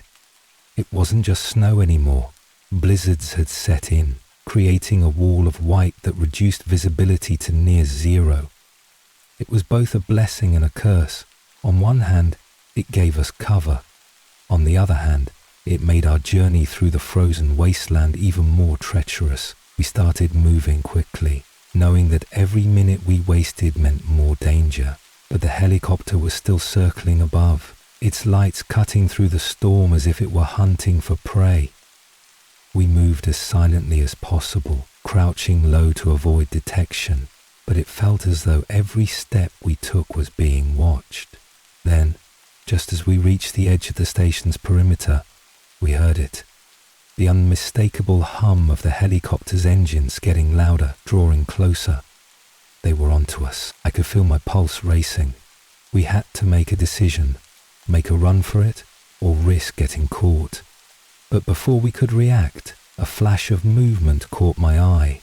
It was David, standing at the edge of the camp, his silhouette barely visible in the storm. I froze. What was he doing? Was he coming to stop us? Had he finally decided to betray us for good? Or was he here to help? But then, in the chaos of the moment, something unexpected happened. The helicopter, so intent on tracking us, suddenly veered off, its lights disappearing into the distance. David wasn't standing there alone. He was with them. I didn't have time to process the implications of that moment. The team was already moving forward and we couldn't afford to hesitate. With a final glance at David, I ran. We pushed on through the storm, leaving behind the familiar cold of the research station and stepping into the unknown. The ice stretched out in front of us, an endless, desolate sea of white. But ahead, We knew there was a hidden world beneath the frozen surface, a place that held the secrets we needed to protect, a place that could change the world, for better or worse. And now, it was our only hope. The cold was unforgiving, but the blizzard offered us some small comfort as it hid us from view. We couldn't stop. Every step we took toward the hidden structure was one closer to uncovering the truth, but also one closer to danger. The storm raged around us, and the biting wind cut through our clothes like knives, but none of it mattered. We had a mission now, and nothing was going to stop us. The darkness of the Antarctic night seemed to stretch on forever, with only the faint glow of our headlights guiding the way. We pushed forward through the ice, stumbling across uneven terrain and frozen crevasses. The blizzard had wiped away all traces of our footsteps, and for a moment it felt as though we had truly vanished into the wilderness. But the helicopters above us, their engines constantly roaring in the distance, reminded us that we were not alone. They knew we were out here. They were looking for us. There were no guarantees that we would make it to the hidden structure beneath the ice, the one that the artifact had pointed us to. But there was no turning back now. The map was clear. We were heading toward the coordinates Lara had decoded, a remote location near the center of Antarctica where the Cronosians had once lived. The legends were vague, but if the clues we had gathered were correct, the lost civilization had buried its greatest secrets here. And if we could find those secrets, we could prevent the weapon from falling into the wrong hands. But nothing could have prepared us for what we discovered when we finally reached the site. The ice was thick, impossibly thick, layered over something ancient. We had to drill for hours, digging through the frozen layers until we hit something solid beneath. At first it felt like a false lead, a cruel mirage in a wasteland of ice. But as we finally broke through, we stumbled upon the entrance to a massive underground structure, one that seemed to extend far deeper than we could have imagined. This wasn't just a cave or a bunker. This was a city, an ancient city, long forgotten, hidden away beneath the ice. The walls were lined with strange, intricate carvings, more symbols, more signs of a civilization lost to time. The air inside was strangely still, as though this place had been undisturbed for millennia, and yet it felt alive, like a tomb that had been waiting for us, waiting to be unearthed. As we stepped inside, the temperature dropped even further and a sense of unease settled over me. We had uncovered something that was never meant to be found. The structures we passed were unlike anything I had ever seen.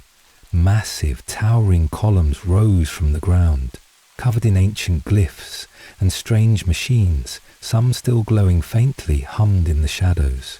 The technology here was beyond anything we could comprehend, and it was all connected to the blueprint we had uncovered. "This is it," Lara whispered, her voice barely audible in the silence. "This is where they built it."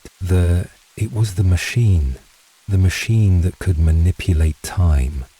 But the more we explored, the more we realized how vast this structure truly was. It wasn't just one machine.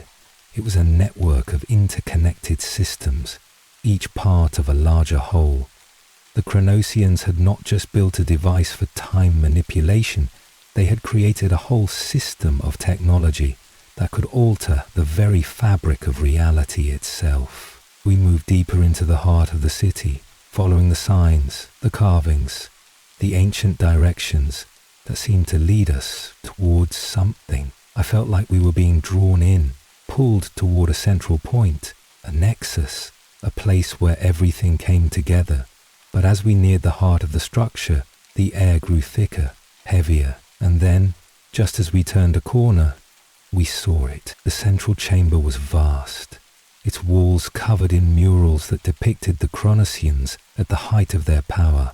There were scenes of them working with strange glowing devices, machines that seemed to defy the laws of physics. And at the center of the room was a massive platform surrounded by an intricate network of pipes, wires, and energy conduits.